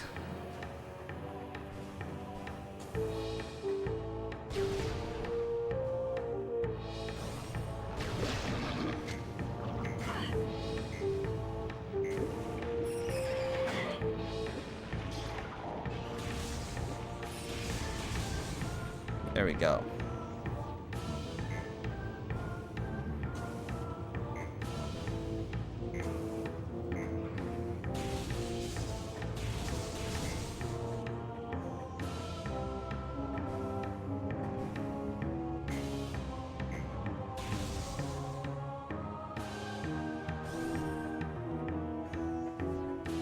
All right. Grapple beam across, all that good stuff. Roll under here and still take some amount of damage because the hitbox on these flame jets is quite huge. Or not. Maybe not that time. That's fine. This is the last we're seeing of Magmore anyway.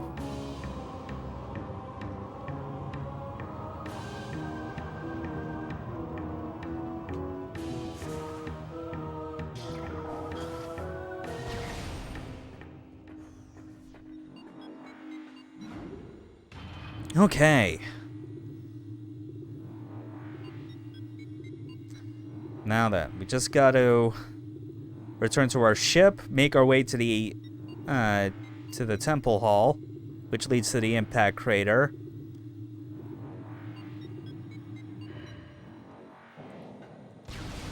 Get a few remaining scans, fight a couple more bosses, and this game will be truly 100% completed. At this point, I feel confident that it will be. Like, I can't possibly imagine there was anything extra I might have missed. A lot of the scan prompts that I knew to go for were, like, therefore enemies that would be around only for a limited time, and especially bosses, I made sure to get all of those. So that should be fine.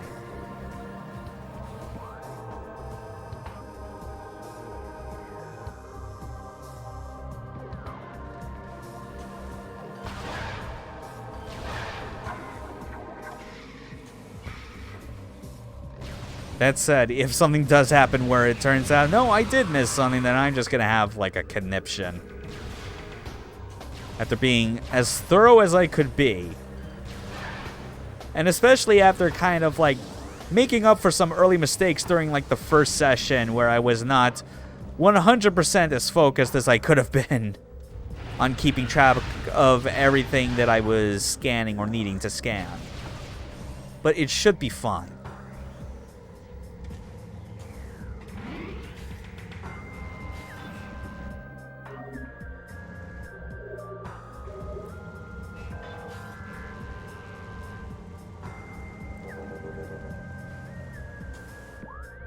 Yeah, just now gotta go through that one door up top.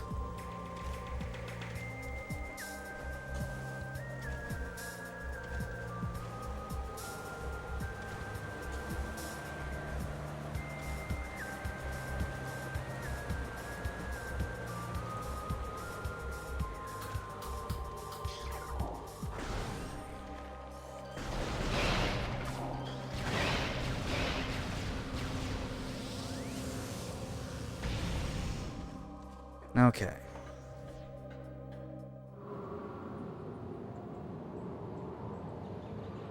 There it is.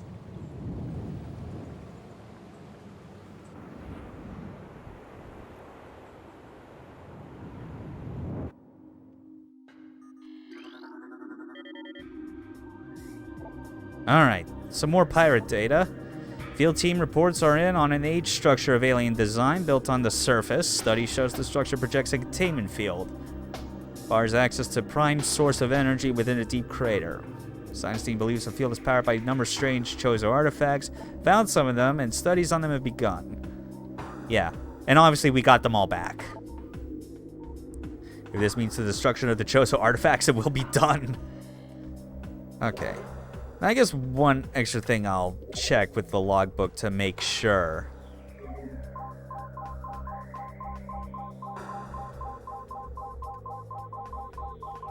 Yep, that was absolutely all of the pirate lore.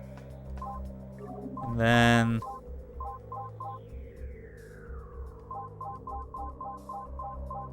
Yep, 2 more for Chozo lore, which is in the actual artifact temple up ahead.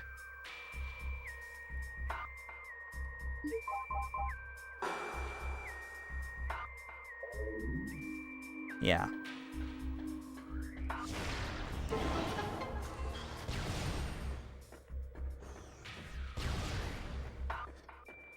Oh, looking forward to this. At the very least, I'm itching for the next boss fight because it's one that I know can take quite a long while, but I'm also curious to see, like, if I can pull off a couple of tricks I've seen that will hopefully speed it along.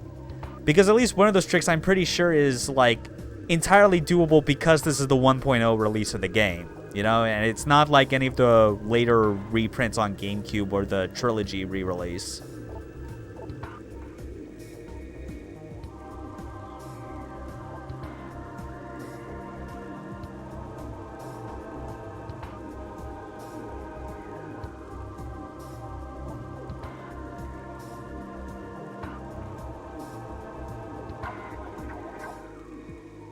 Yeah. It's a nice little way of kind of explaining why throughout so many of the Metroid games, like, Samus always ends up coming across, like, a couple of Chozo statues that, like, hold some manner of power.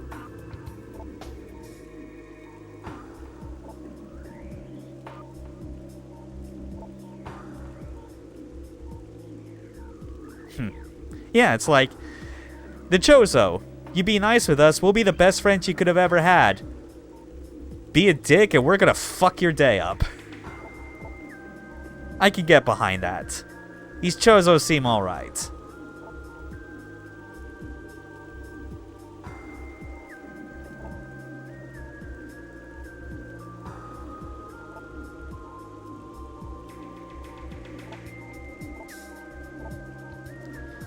There we go. Now that's all the Chozo lore.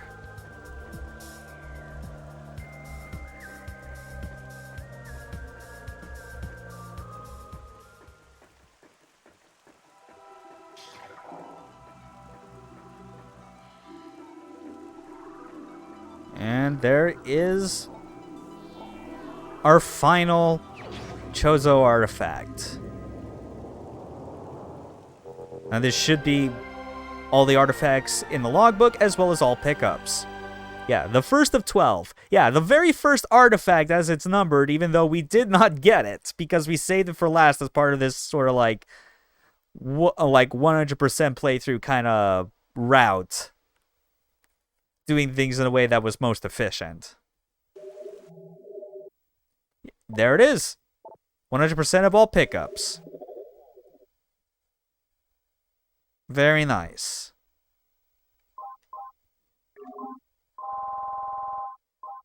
Oh yeah, I should also double check where things like creatures and research are at.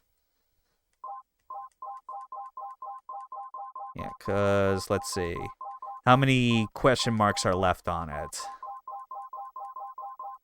1, 2, 3, 4, 5.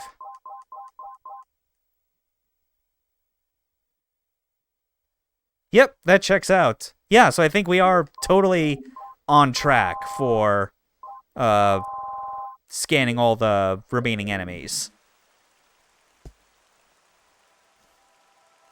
Okay, here we go.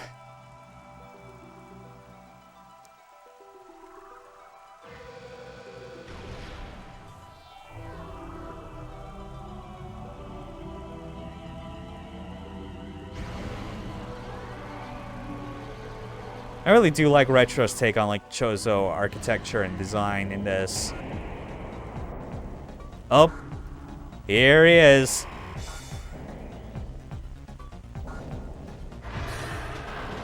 Another fight with our nemesis. Fun fact, according to one of the game's lead designers, an original idea they had for the Meta Ridley fight was that it was going to be something where you were basically riding on top of your gunship, chasing after Ridley through like doing a canyon run, and basically had to like fight him from atop the gunship while dodging his attacks and whatnot. But I guess it was too ambitious, so they went with this instead. And the interesting thing about that is that I feel like that kind of concept was more or less kind of revisited in a different way for Prime 3 because, God, the opening of Prime 3 has that amazing fight where you're just falling down a long vertical shaft, just shooting at Meta Ridley the whole time. It's like, it's amazing.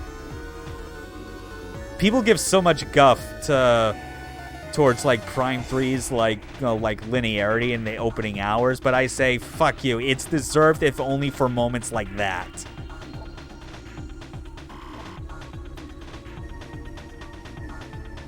Armor height is resilient, save for the chest, which has thinner plating. Fuse the number of potent weapons to the creature, including a multi-missile system, kinetic breath weapon, Faison bomb launcher, and ultra-thermal flame strike projector. Real fancy sciencey names for stuff just like beam weapons, missiles, fire breath. You think they'll ever recycle him again? Oh, man. I have no idea. I feel like they might. I almost kind of wish at this point maybe they shouldn't. I think that's just only because after Dread bringing back Kraid, of all things, I'm like, I feel there are other past Metroid bosses that are more deserving at this point.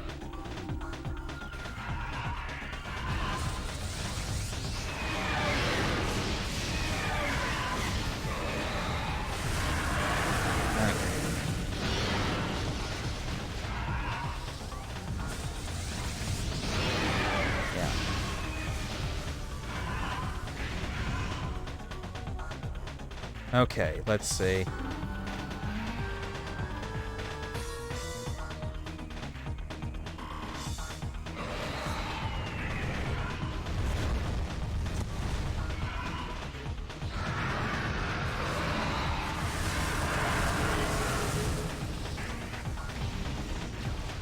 Alright. Yeah, this seems to be doing fine for now.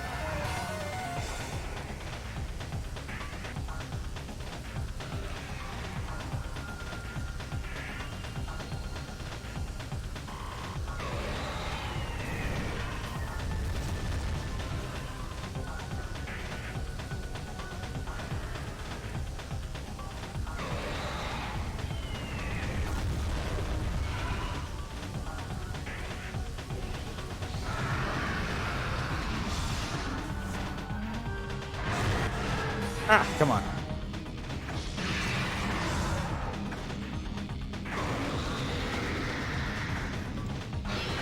Okay. Hold on. There's a point to why I'm boost balling into him constantly. Assuming I can get it to work.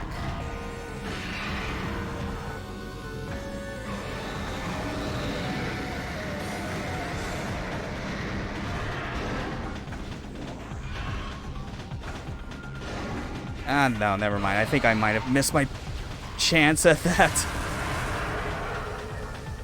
Oh, wait. Maybe I actually did get it.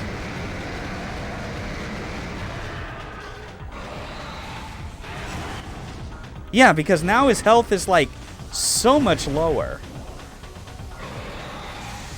Ah, no. But yeah, like, the trick I was actually doing, or at least, like, attempting to do properly, assuming that it went right or not. I don't know. I forget if, like, he gets, like, a second health bar after this.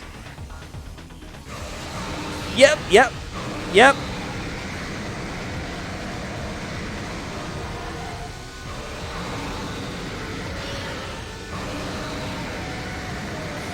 Yeah, this is another funny trick that is, like, more time-consuming, but it actually, like, keeps him locked into a pretty steady loop.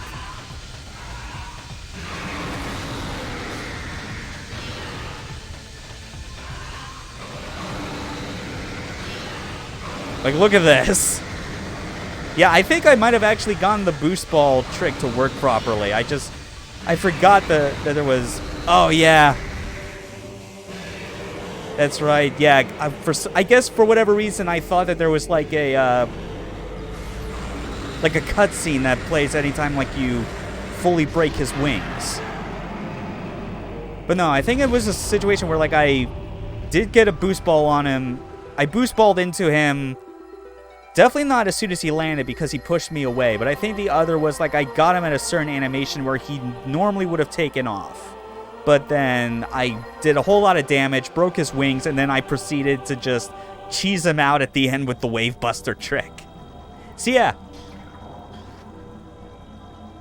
That's the fast way to do it. Otherwise, Meta Ridley takes a long fucking time to get through. It's a very involved fight. Coding for this fight has got to be some kind of Minecraft level of spaghetti code. Probably not. I mean, at the very least, it seemed like from everything Retro that like former Retro devs had like explained, like they had very powerful tools to work with that seemed well optimized. It's just like there's just some funny exploits that they didn't catch the first time. That like because they again eventually they did fix a lot of this when it came to the re-releases.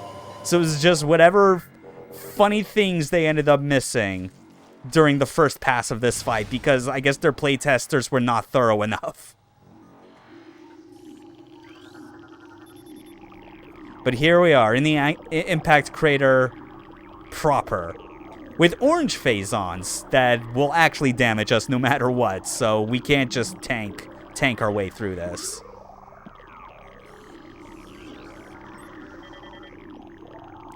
Lumigek.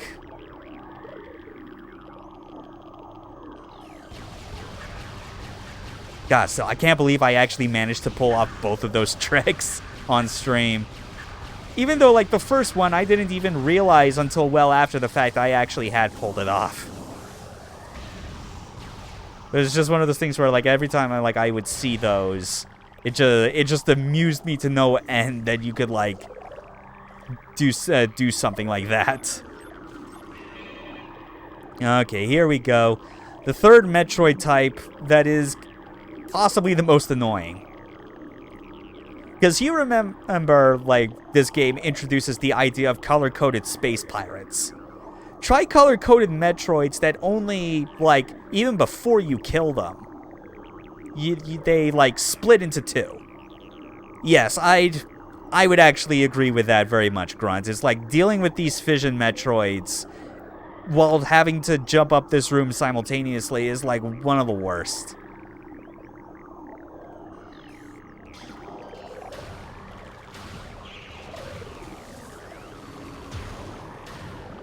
Yeah. See, like this.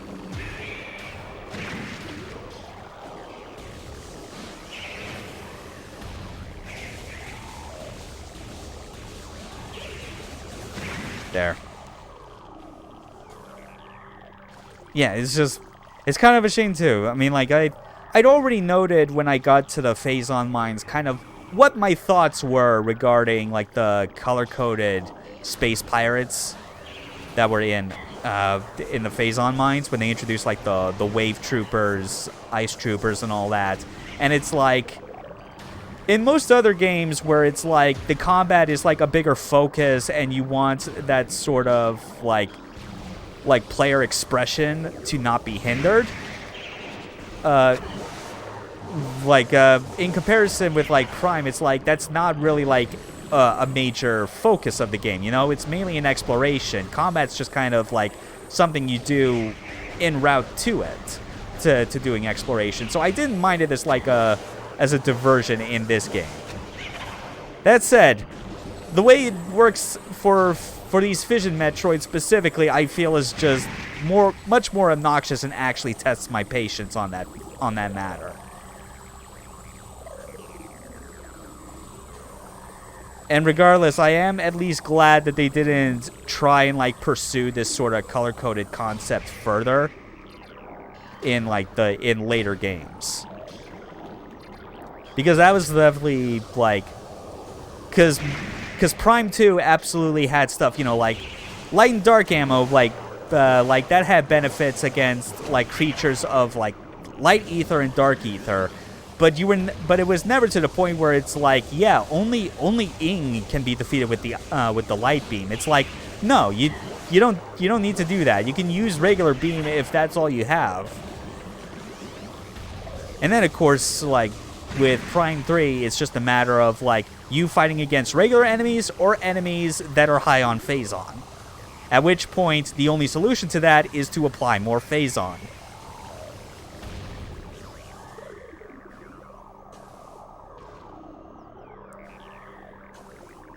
Yeah, that is absolutely what breaks it. It's like there's a novelty to the to first seeing the Fission Metroids and being all like, okay, you actually have, it's like you see them split and they're weak to different elements, but the fact that they just spawn in constantly is such a chore.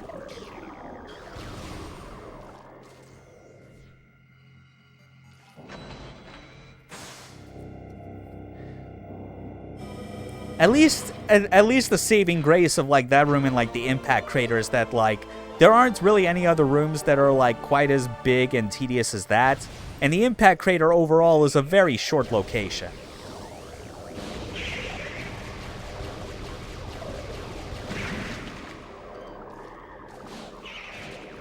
Yeah, that's true, yeah.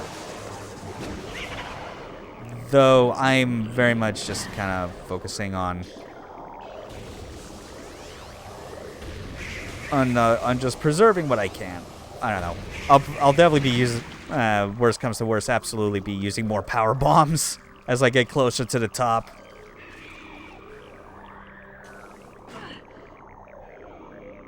Oh, come on! I pressed jump, motherfucker! Ah, great.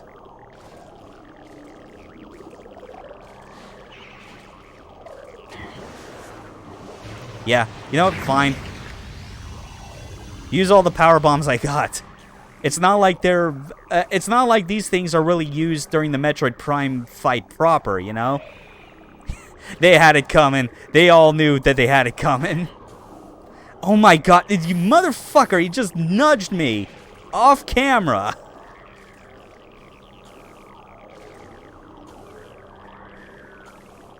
Son of a bitch.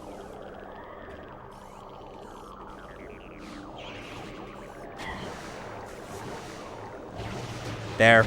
That's what you get. Fuckhead. Oh, man.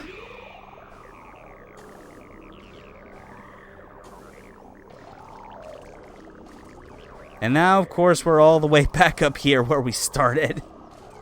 Christ.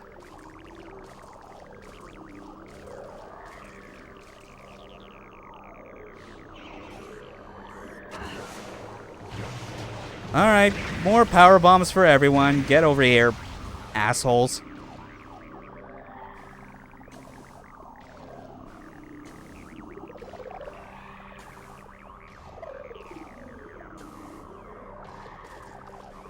Okay.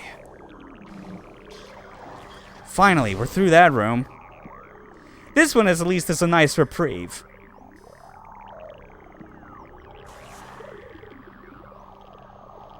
I get the sense it doesn't. Yeah. But then again, it's almost like I don't know, like, there's so few power bomb upgrades you get in the game anyway. Like, the maximum that you can get after all the expansions is 8. And like the other thing about it as well is that when you're clearly not at full capacity on power bombs, it's not that hard for like killed enemies to still drop a refill on them anyway. So I don't think having a refill station for power bombs is not nearly as pressing as it is for missiles, especially when you're at the point here where you have the maximum of 250.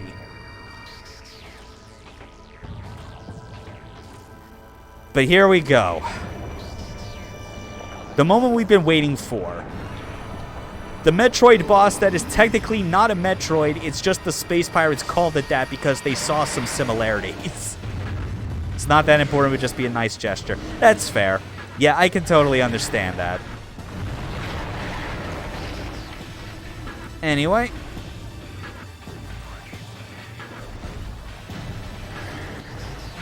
Here we are. The game's namesake, Metroid Prime. Highly evolved Faison-producing life form.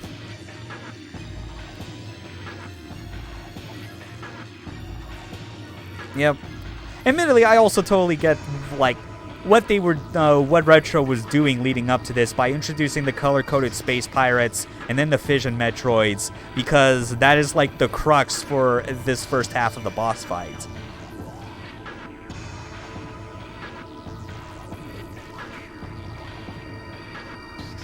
Maximum firepowering is absolutely necessary. Yep.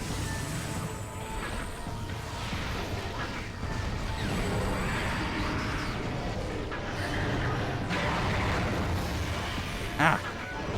Oh my god, come on. Alright, here we go. Time for more reasons to use the best charge combo. Bustin' makes me feel good, bitch.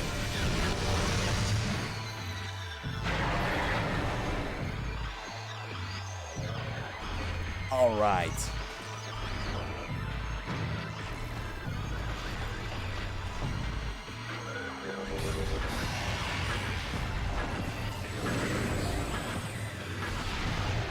Oh, man.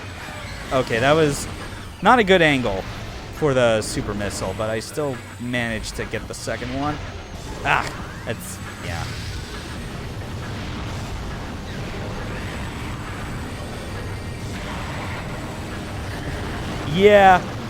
Yeah, like the actual final part of this fight when it goes into the full second phase is like a full 180 in terms of like the kind of strategy it expects from you.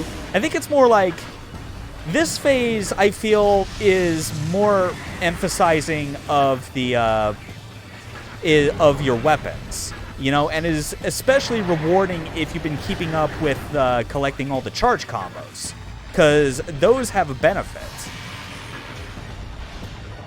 But the second phase, it's less about like using your core weapons in any interesting or precise way, and it's more like keeping track of like which visor you need to switch to.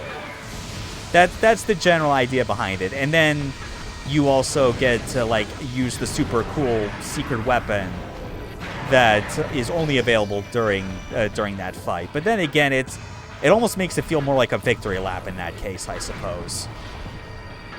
Except it kind of goes a bit too long to the point where I'm not sure if victory lap is an appropriate way to describe it.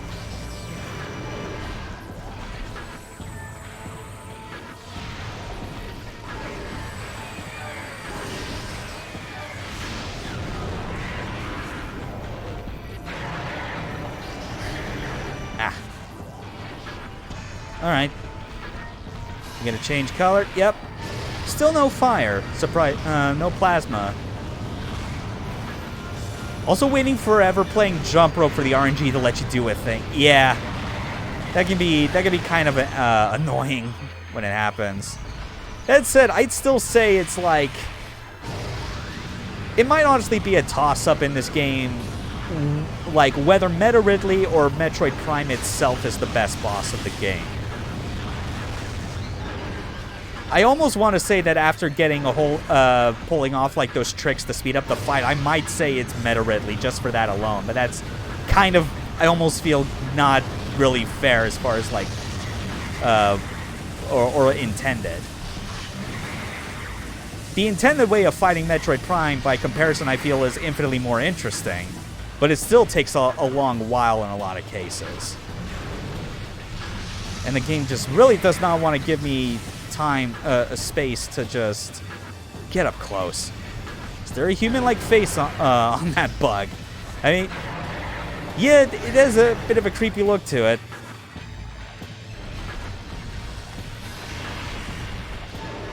Yeah, whatever. Yeah. Unfortunately, I really did want to try and like use the flamethrower on it to kind of show how good the damage output can be when you're up close, but it's just not, with all that damage I took, because the knockback will like cancel out your charge animation, it was just not worth it. Yeah. It gives me a bit of a Decepticons vibe. Absolutely.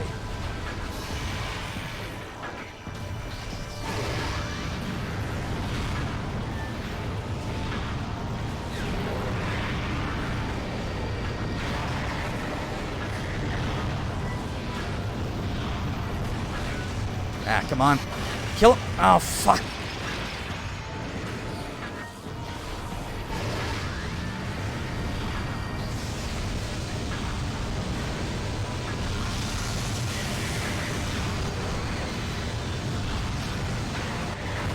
Oh, come on.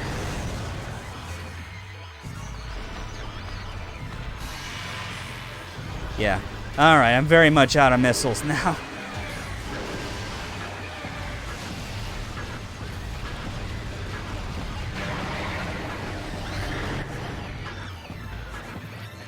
Well, that's the thing, Arian. This technically is not a Metroid. And there's an in-lore reason for why it's called Metroid Prime, even though it is not a Metroid. The reason is because the Space Pirates discovered it, and because the Space Pirates are idiots and use, like, Metroids as their, like, core frame of reference for everything. They were like, this has intense energy absorption properties. Clearly this is a Metroid. It's the ultimate Metroid. Let's call it Metroid Prime. That's it. That was their whole line of thinking for it. It's very silly.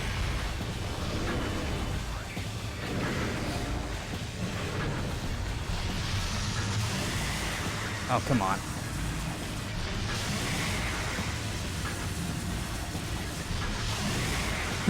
Yeah, it is hilarious. Space Pirates are hilarious in the Prime series. They're like, because like it's clear, like because of how like the events of the trilogy play out, that Space Pirates are not the true threat. Faison is the true threat. The pirates, by comparison, are just a bunch of like dumbasses who like get themselves roped into these events that they are clearly not prepared for. The Prime series maintains that the Space Pirate science team is the greatest threat in the galaxy. They're the greatest threat to the galaxy and themselves. That's the best way to put it, really. Alright. So now I am dangerously low on health due to some poor mistakes made in that first phase. I sincerely hope that... Oh man, I forgot that cutscene, the way it freeze frames with the speed lines as Samus charged forwards. That is so good. Yep. So yeah, this is the second phase. Invulnerable to all conventional weapons. Only Faison. And this is the part where, oh look at that, 100% of all logbook scans downloaded. Fucking nailed it.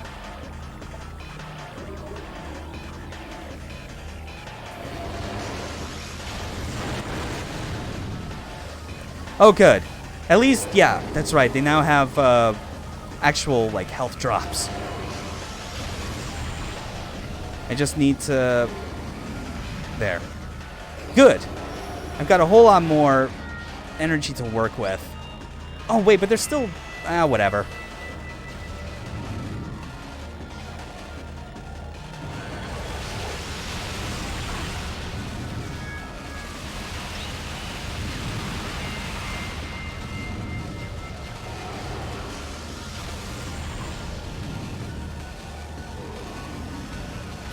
Yeah. So this is the whole gimmick. While the first phase was all about using all your weapons, this is about using all of your, like, primary visors that aren't necessarily the scan visor, because, yeah, scan visor has no use in combat. Oh, come on. Just let me... Are you serious? There we go. Okay.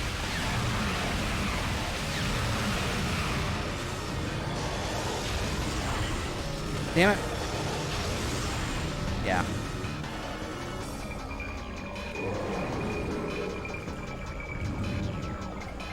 Gotta wait for those juicy ghost squid poop piles, though. Yeah.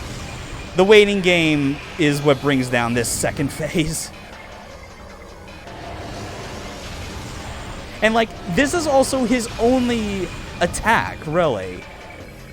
As far as I've been able to, like, always notice on screen. Well, okay, besides that chomp that he clearly seemed to do. It's just the primary one he'll always go for is a shockwave. Because Retro had not yet learned how to make really good boss fights in this series by this point. They didn't land it on this first game. They were like, we're just gonna have everyone do a bunch of shockwaves, I guess.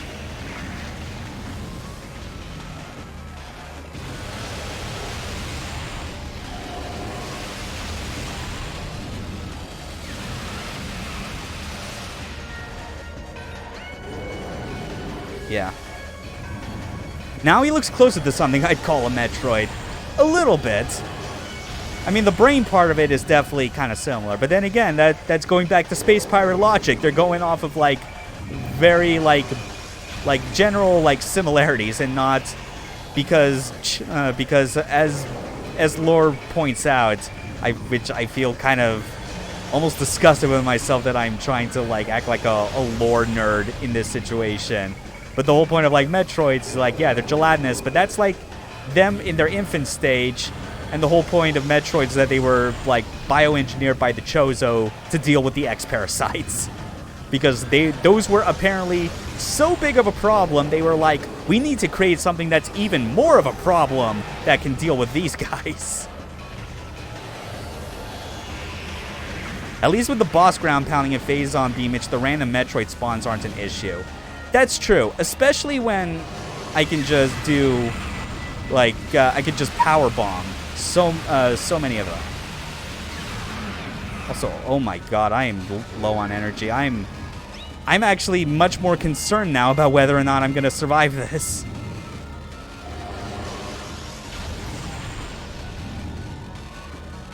Like, I think because of all the missiles I spent, the only things that those Metroids are dropping for me are missiles. I'm not getting any more health refills. This is kind of bad.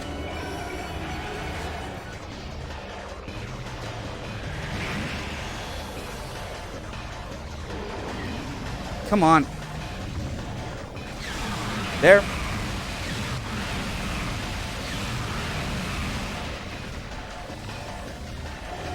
Okay, never mind. I still got some health.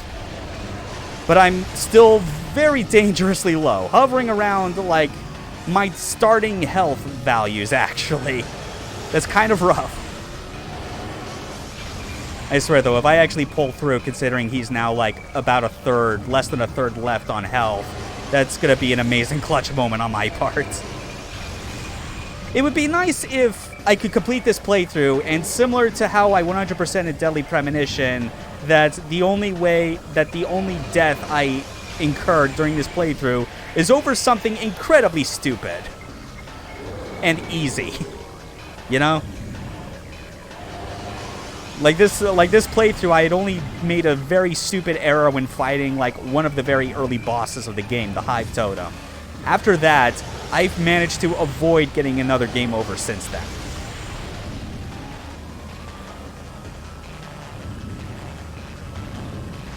Come on.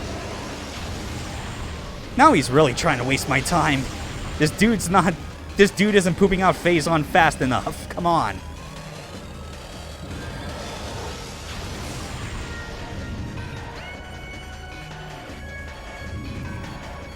Yeah, you know, I think my earlier comment about, like, what might be the best fight of this game, I am going to double down. It absolutely is Meta Ridley.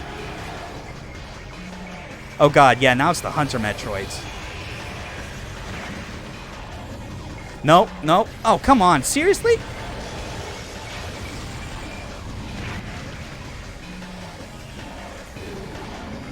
Okay.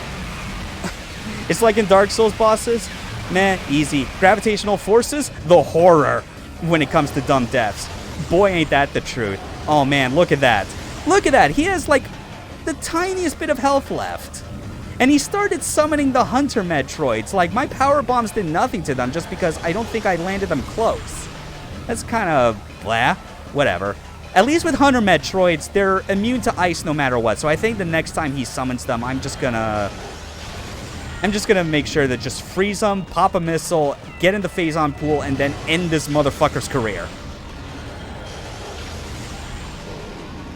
Oh, jeez. Don't get all up in my face, dude.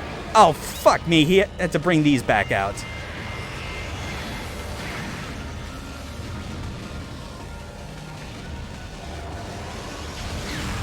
Oh, come on. Yes, yes, yes. Yeah. Fuck yeah.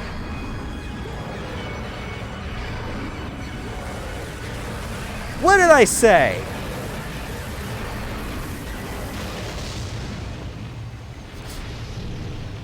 Oh god, I was just looking back through the through the chat with some messages I missed since I was trying to get through this. Grunt, that is an amazingly horrible idea the pirates would absolutely be all over.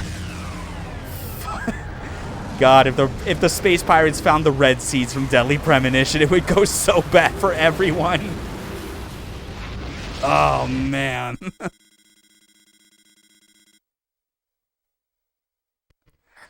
Oh my god, yes. Wow.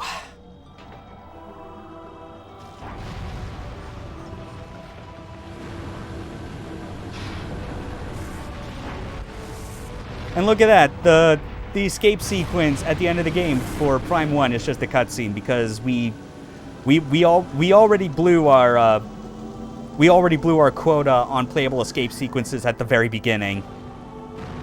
No more edge on the suit? Yeah, it's a shame. I mean, the Metroid Prime literally tried to absorb us, but they were only able to absorb the Faison from our suits. And look at that. Look at that face model for Samus pre-Zero mission, like pre-Zero suit Samus, you know? I'll admit, I've always kind of missed, like, the way, like, Samus's, like, unmasked or unsuited renditions have always sort of changed prior to Nintendo giving her the Zero suit.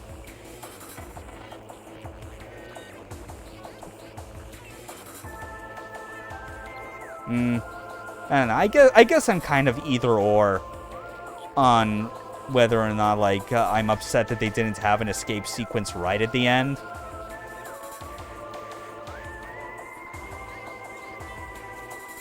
Senior engineers, hey, Mark Haig Hutchinson. Just a really, really talented dude who had unfortunately passed away years ago from pancreatic cancer. But just the way that he had been described as far as, like, his contributions to retro during the development of the Prime trilogy was, like, some of the best. And audio lead, Clark Wen, yeah.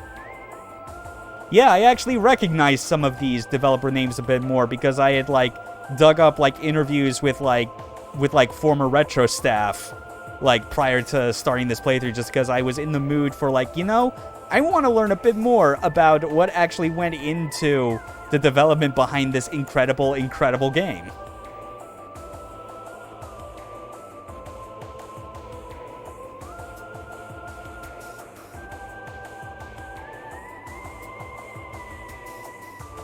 Oh, man.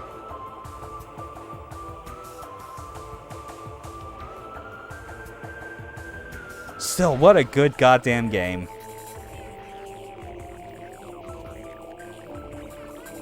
It always just feels so comfortable going back through this. I'm so glad they managed to get so much of the sketch art into the gallery. Oh yeah, for sure. In fact, I think maybe just before closing out the stream, once the credits are done, we could totally bring up the art gallery and like just go through what is currently unlocked, because admittedly it's like there are basically 4 parts of the art gallery that have like unlock requirements. Like the way it works is that like if you get 50% of the logbook scanned, you get you get 1/4 of the art gallery unlocked. You get another part unlocked if you get 100% logbook scans, and then another for 100% items. And then the 4th is for completing the game on hard mode, which is what you unlock after after beating the game normally. And it's like, obviously I'm not going to go through another playthrough of this again on hard mode, just because it's like, there's really nothing different on hard mode aside from the fact that enemies just take longer to kill, like twice as much hits or something. It's doable. It's not the most like ball-busting hardest thing in the world going from normal to hard, but it just adds tedium to it, you know? But as it stands, it's like having 3/4 of the art gallery unlocked in the game. It's like, that's enough that we could just like take a nice look-see through it and just kind of admire a lot of what it is. Trilogy Remastered does a bit different with their weird multi-type achievement system to unlock stuff. Yeah, that's right. Yep, hard mode active. Total time 8 hours 28 minutes, which is obviously less than the time spent on streaming all of these. But I'm pretty sure that's just because of it probably not counting stuff like cutscenes or time spent pausing and things like that.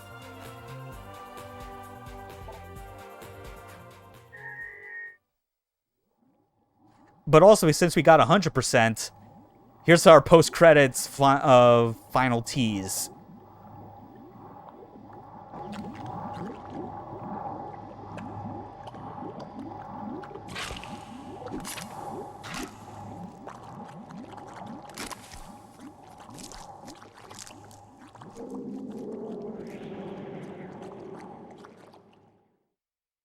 A Dark Hunter is born.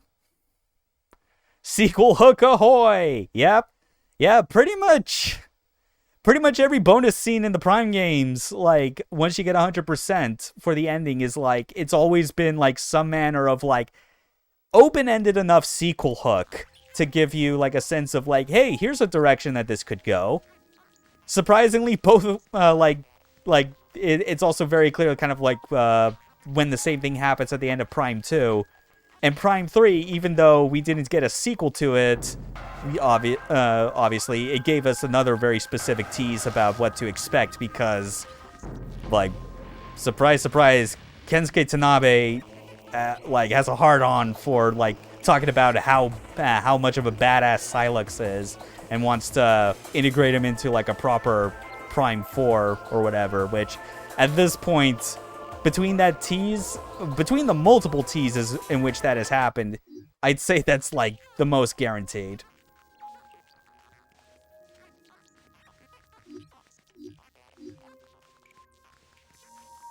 But yeah, here's just, like, a look at, like, the art gallery itself.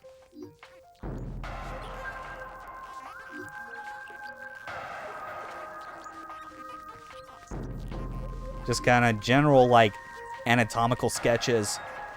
There's so many ways the 4th game could go, though. Yeah, and that's kind of the thing. Like, when I say that, like, the most guaranteed part about Prime 4 is that, like, a character from the DS spin-off game could be a major part of it, it's like, yeah, that seems most likely, but how that would be implemented combined with everything else is also still hard to predict, I feel. Yeah, look at that. Yeah, just normal power suits, various suits, just showing, like, the sketches of how, like, the various mechanisms of Samus's power arm cannon works. It's real cool.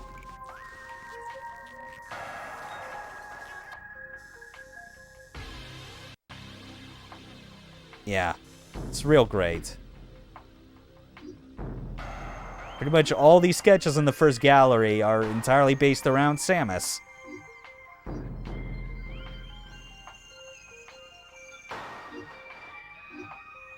Until we finally got the proper CG render. Which is still really good.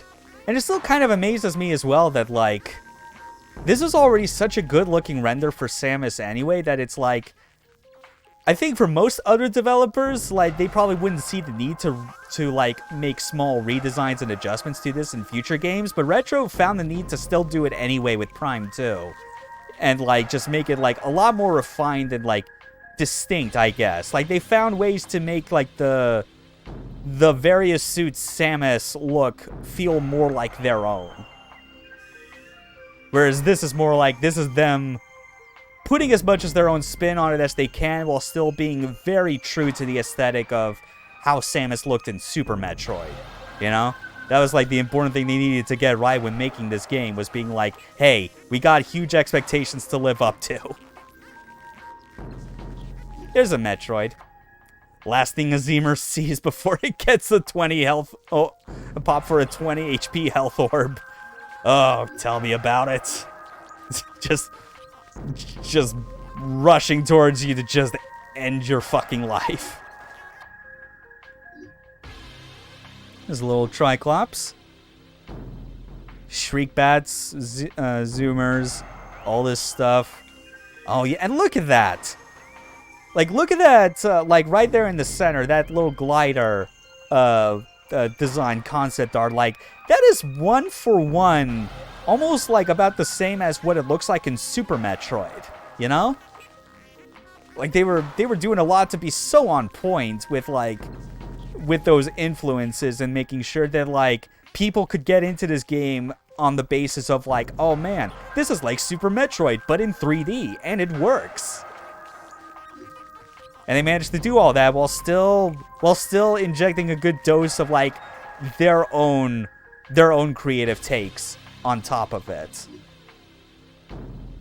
These look like AM2R designs. Yeah. Yeah, I could definitely see that. There's the Hunter Metroids. Little puffers. Hey, he's a little stone toad. It's like an early design for it, or at least very close to the final one. It's funny, like, actually the way they look, if you kind of look around at the top, that looks kind of like a bird face. I'm not the only one that's seeing that, right? Like, that's something you normally... you look at the final design in-game for the Stone Toad, it doesn't really, like, that part of it that I'm focusing on in the center isn't as noticeable. Like, it's a lot easier to notice that that's, like, the big mouth and the eyes were usually off to the side. And there's a baby Sheegoth. Totally not inspired by the Xenomorph. Don't ask questions. There's a little Chozo statue. Yeah, just, man.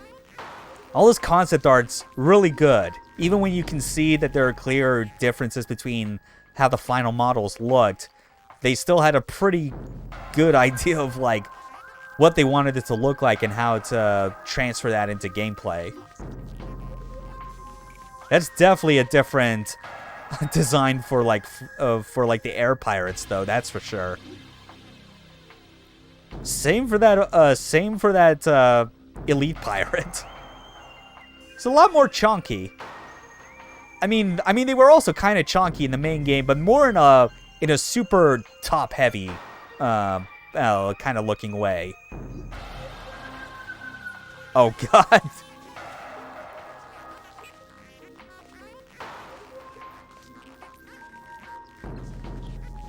Yeah. And honestly, at this point, it's like, I've actually been far past the point of feeling like bringing up other M for anything is like a way to bring everything down.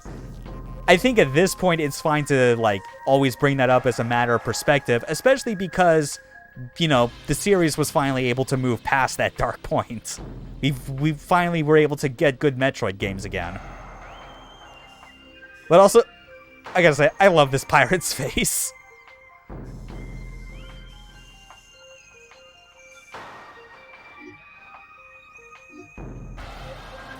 Ah, there's the Parasite Queen. And Flagra. There's old Ridley. I think Other M's a proof of a concept that just doesn't 100% work to me. Yeah, that's really, yeah, that's pretty much like a good way to describe it, at least when it comes to like the gameplay side of things. Because I kind of mentioned it before. Yeah, that is true. It's like this is way more of just regular Ridley as opposed to Meta Ridley when he's like fully like metallicized. But yeah, like I brought it up on occasion as well when it comes to like Other M. The thing that I find most interesting about it, what they were going for concept-wise, was trying to make like a 3D action Metroid game that had like, you know, a simple control scheme. Others would say limited, but I feel like that's missing the point that like it had more gameplay problems aside from the fact that they were using just the Wii remote on its side. It's just that sort of thing can work. There are games out there. There are 3D games, few and far between as they are, that use very limited digital-only like control methods that work perfectly fine. It's just they were inept at actually using those appropriately in Other M. Oh, hey, look at that concept art for the fusion suit, which, based on the Japanese text, like this is something that I'm pretty sure was clearly included from the Japanese side to give to Retro as a point of reference for the fusion suit, because that is an unlockable. No nunchucks for some reason. Why am I yelling? I don't know. Sakamoto was probably just drunk yelling all the time during that part. That's really the only way I could describe why he was able to make so many consistently bad decisions during that time. He was just drunk. It took him a long time to just get sobered up from the rest of the company telling him, dude, seriously, this did not work at all.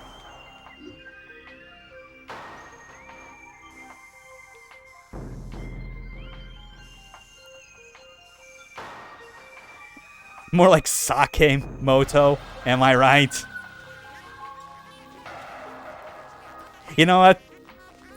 Most puns would generally be deserving of me giving the finger, but I think given the full context of what we're talking about, I'll allow it. You know what is cool though?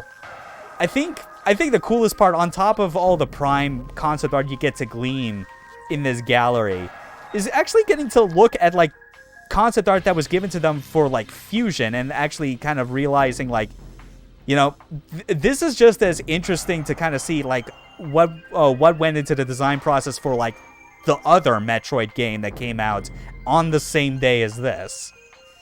And I have to imagine that it was like very useful to like the modelers at Retro when implementing this suit as a bonus. Because it's not just the suit that looks different, it's like the mechanisms for the arm cannon itself is also different. So they had to, like, pretty sure take that into consideration to an extent. Like, I obviously don't have the fusion suit unlocked on this file because I don't have a Game Boy Advance and a link cable to access it. I could probably load up the trilogy version if I want, because they made that a regular unlockable. But I want to say off the top of my head, like, the way the mechanisms of the fusion suit arm cannon work in Prime is different from the default. I want to say that's the case because that makes too much sense considering how detail-oriented the developers at Retro are.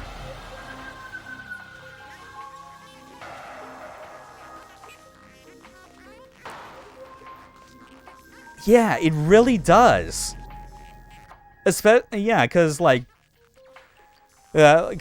especially even with what we're right now, it's one thing where I kind of wish that maybe a little extra effort was put on the localizers part, like at Nintendo of America, to just like put full text translations over these Japanese characters, because just seeing like these very clean illustrations of how Samus's fusion suit works is cool.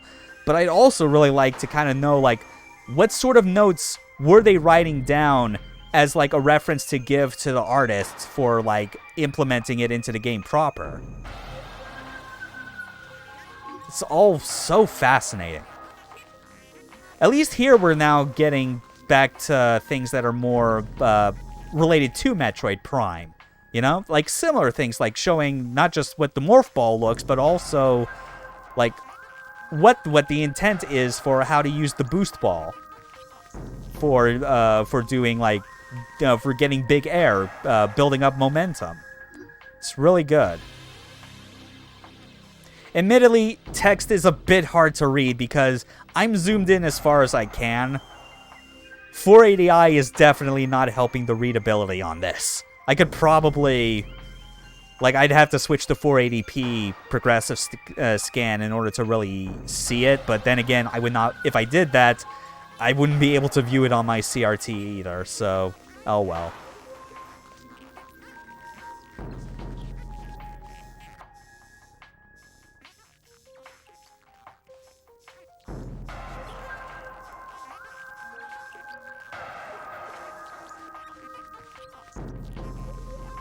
Yeah, and it's like I'm just kind of gleam all these different details, but like this interesting thing that I'm now noticing where apparently like part of their concept for the boost ball was something where it's like if you're boosting, it's like the whole point is that just using the boost, you can't really realistically up-res some pixel depths. Yeah, I suppose. At least to like certain extents, because I mean like there's upscaling like algorithms and whatnot out there, but for text it's obviously like it's a different beast compared to just raw artwork. And look at that concept of the final boss we just fought through. And there's the actual core of Metroid Prime itself. Which, yeah, it's like... If this was actually the very first aspect of Prime itself that the Space Pirate stumbled upon, yeah, I would totally understand their decision to call this a Metroid, when it is very specifically not on, like, a genetic level. Oh, wow, yeah, that's like a... That right there is, I guess, like a mock-up of, like, a different type of face for the... for Metroid Prime's core itself. Oh, wait. Look at... Oh, man.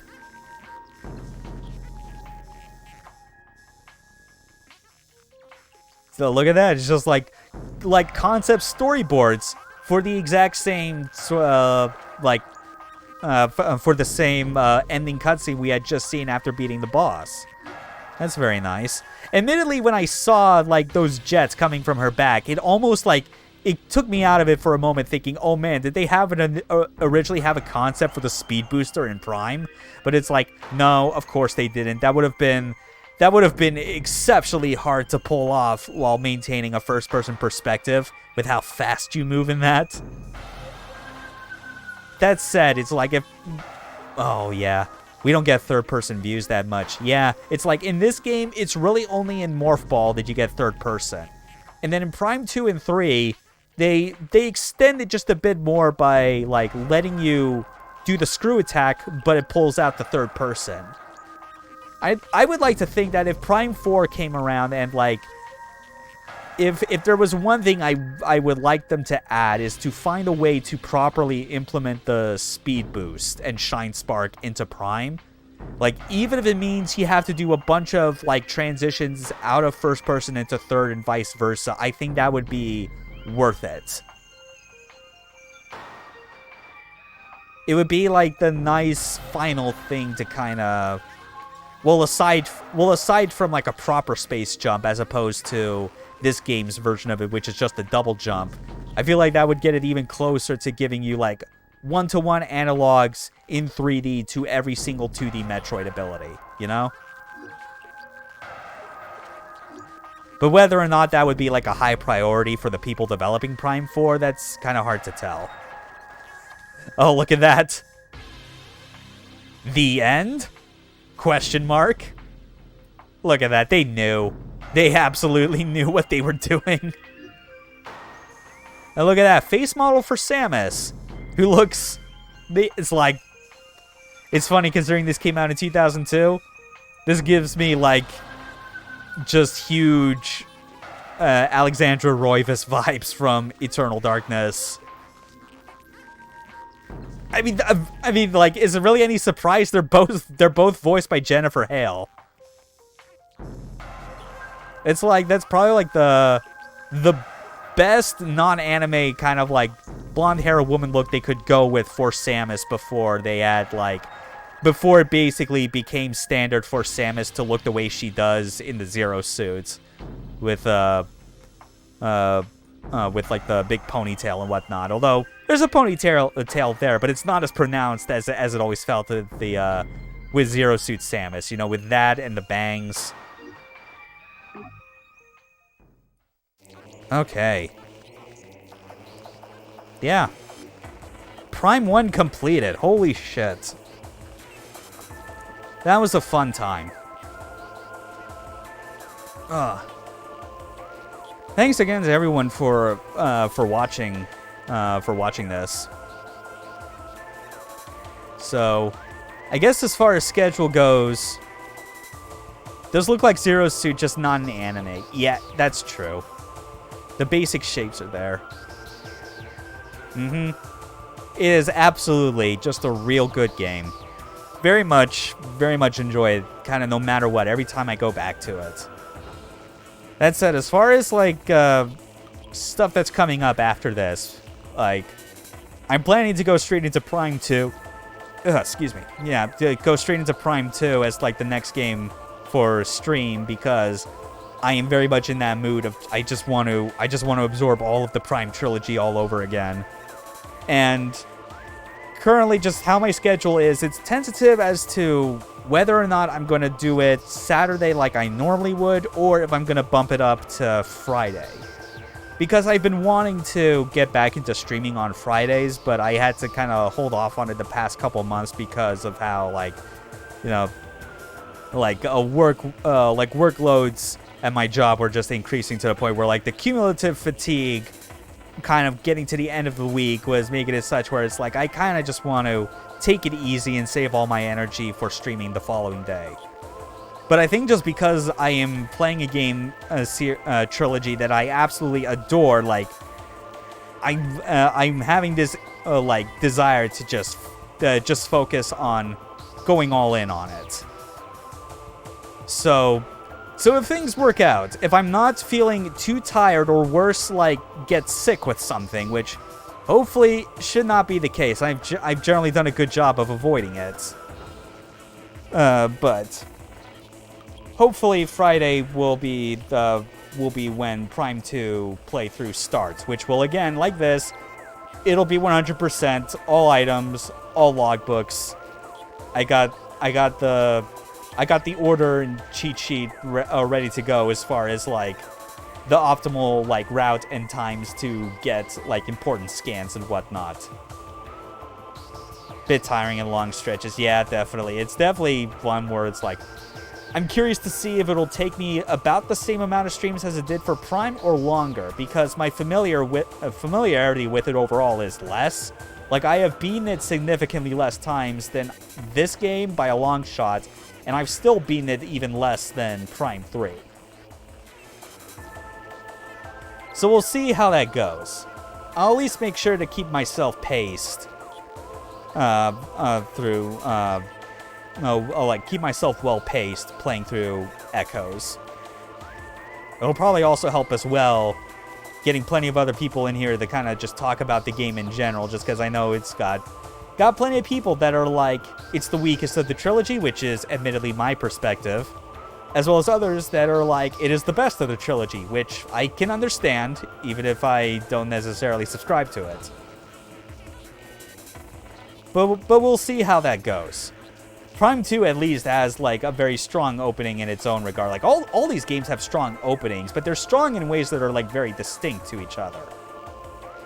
So I look forward at least to showing off that part of Prime 2, just to show how much of a good impression it shows right out the gate, until it starts layering on all the other things that may or may not be your cup of tea.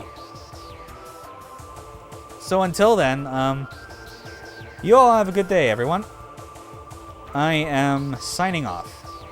Thanks for watching.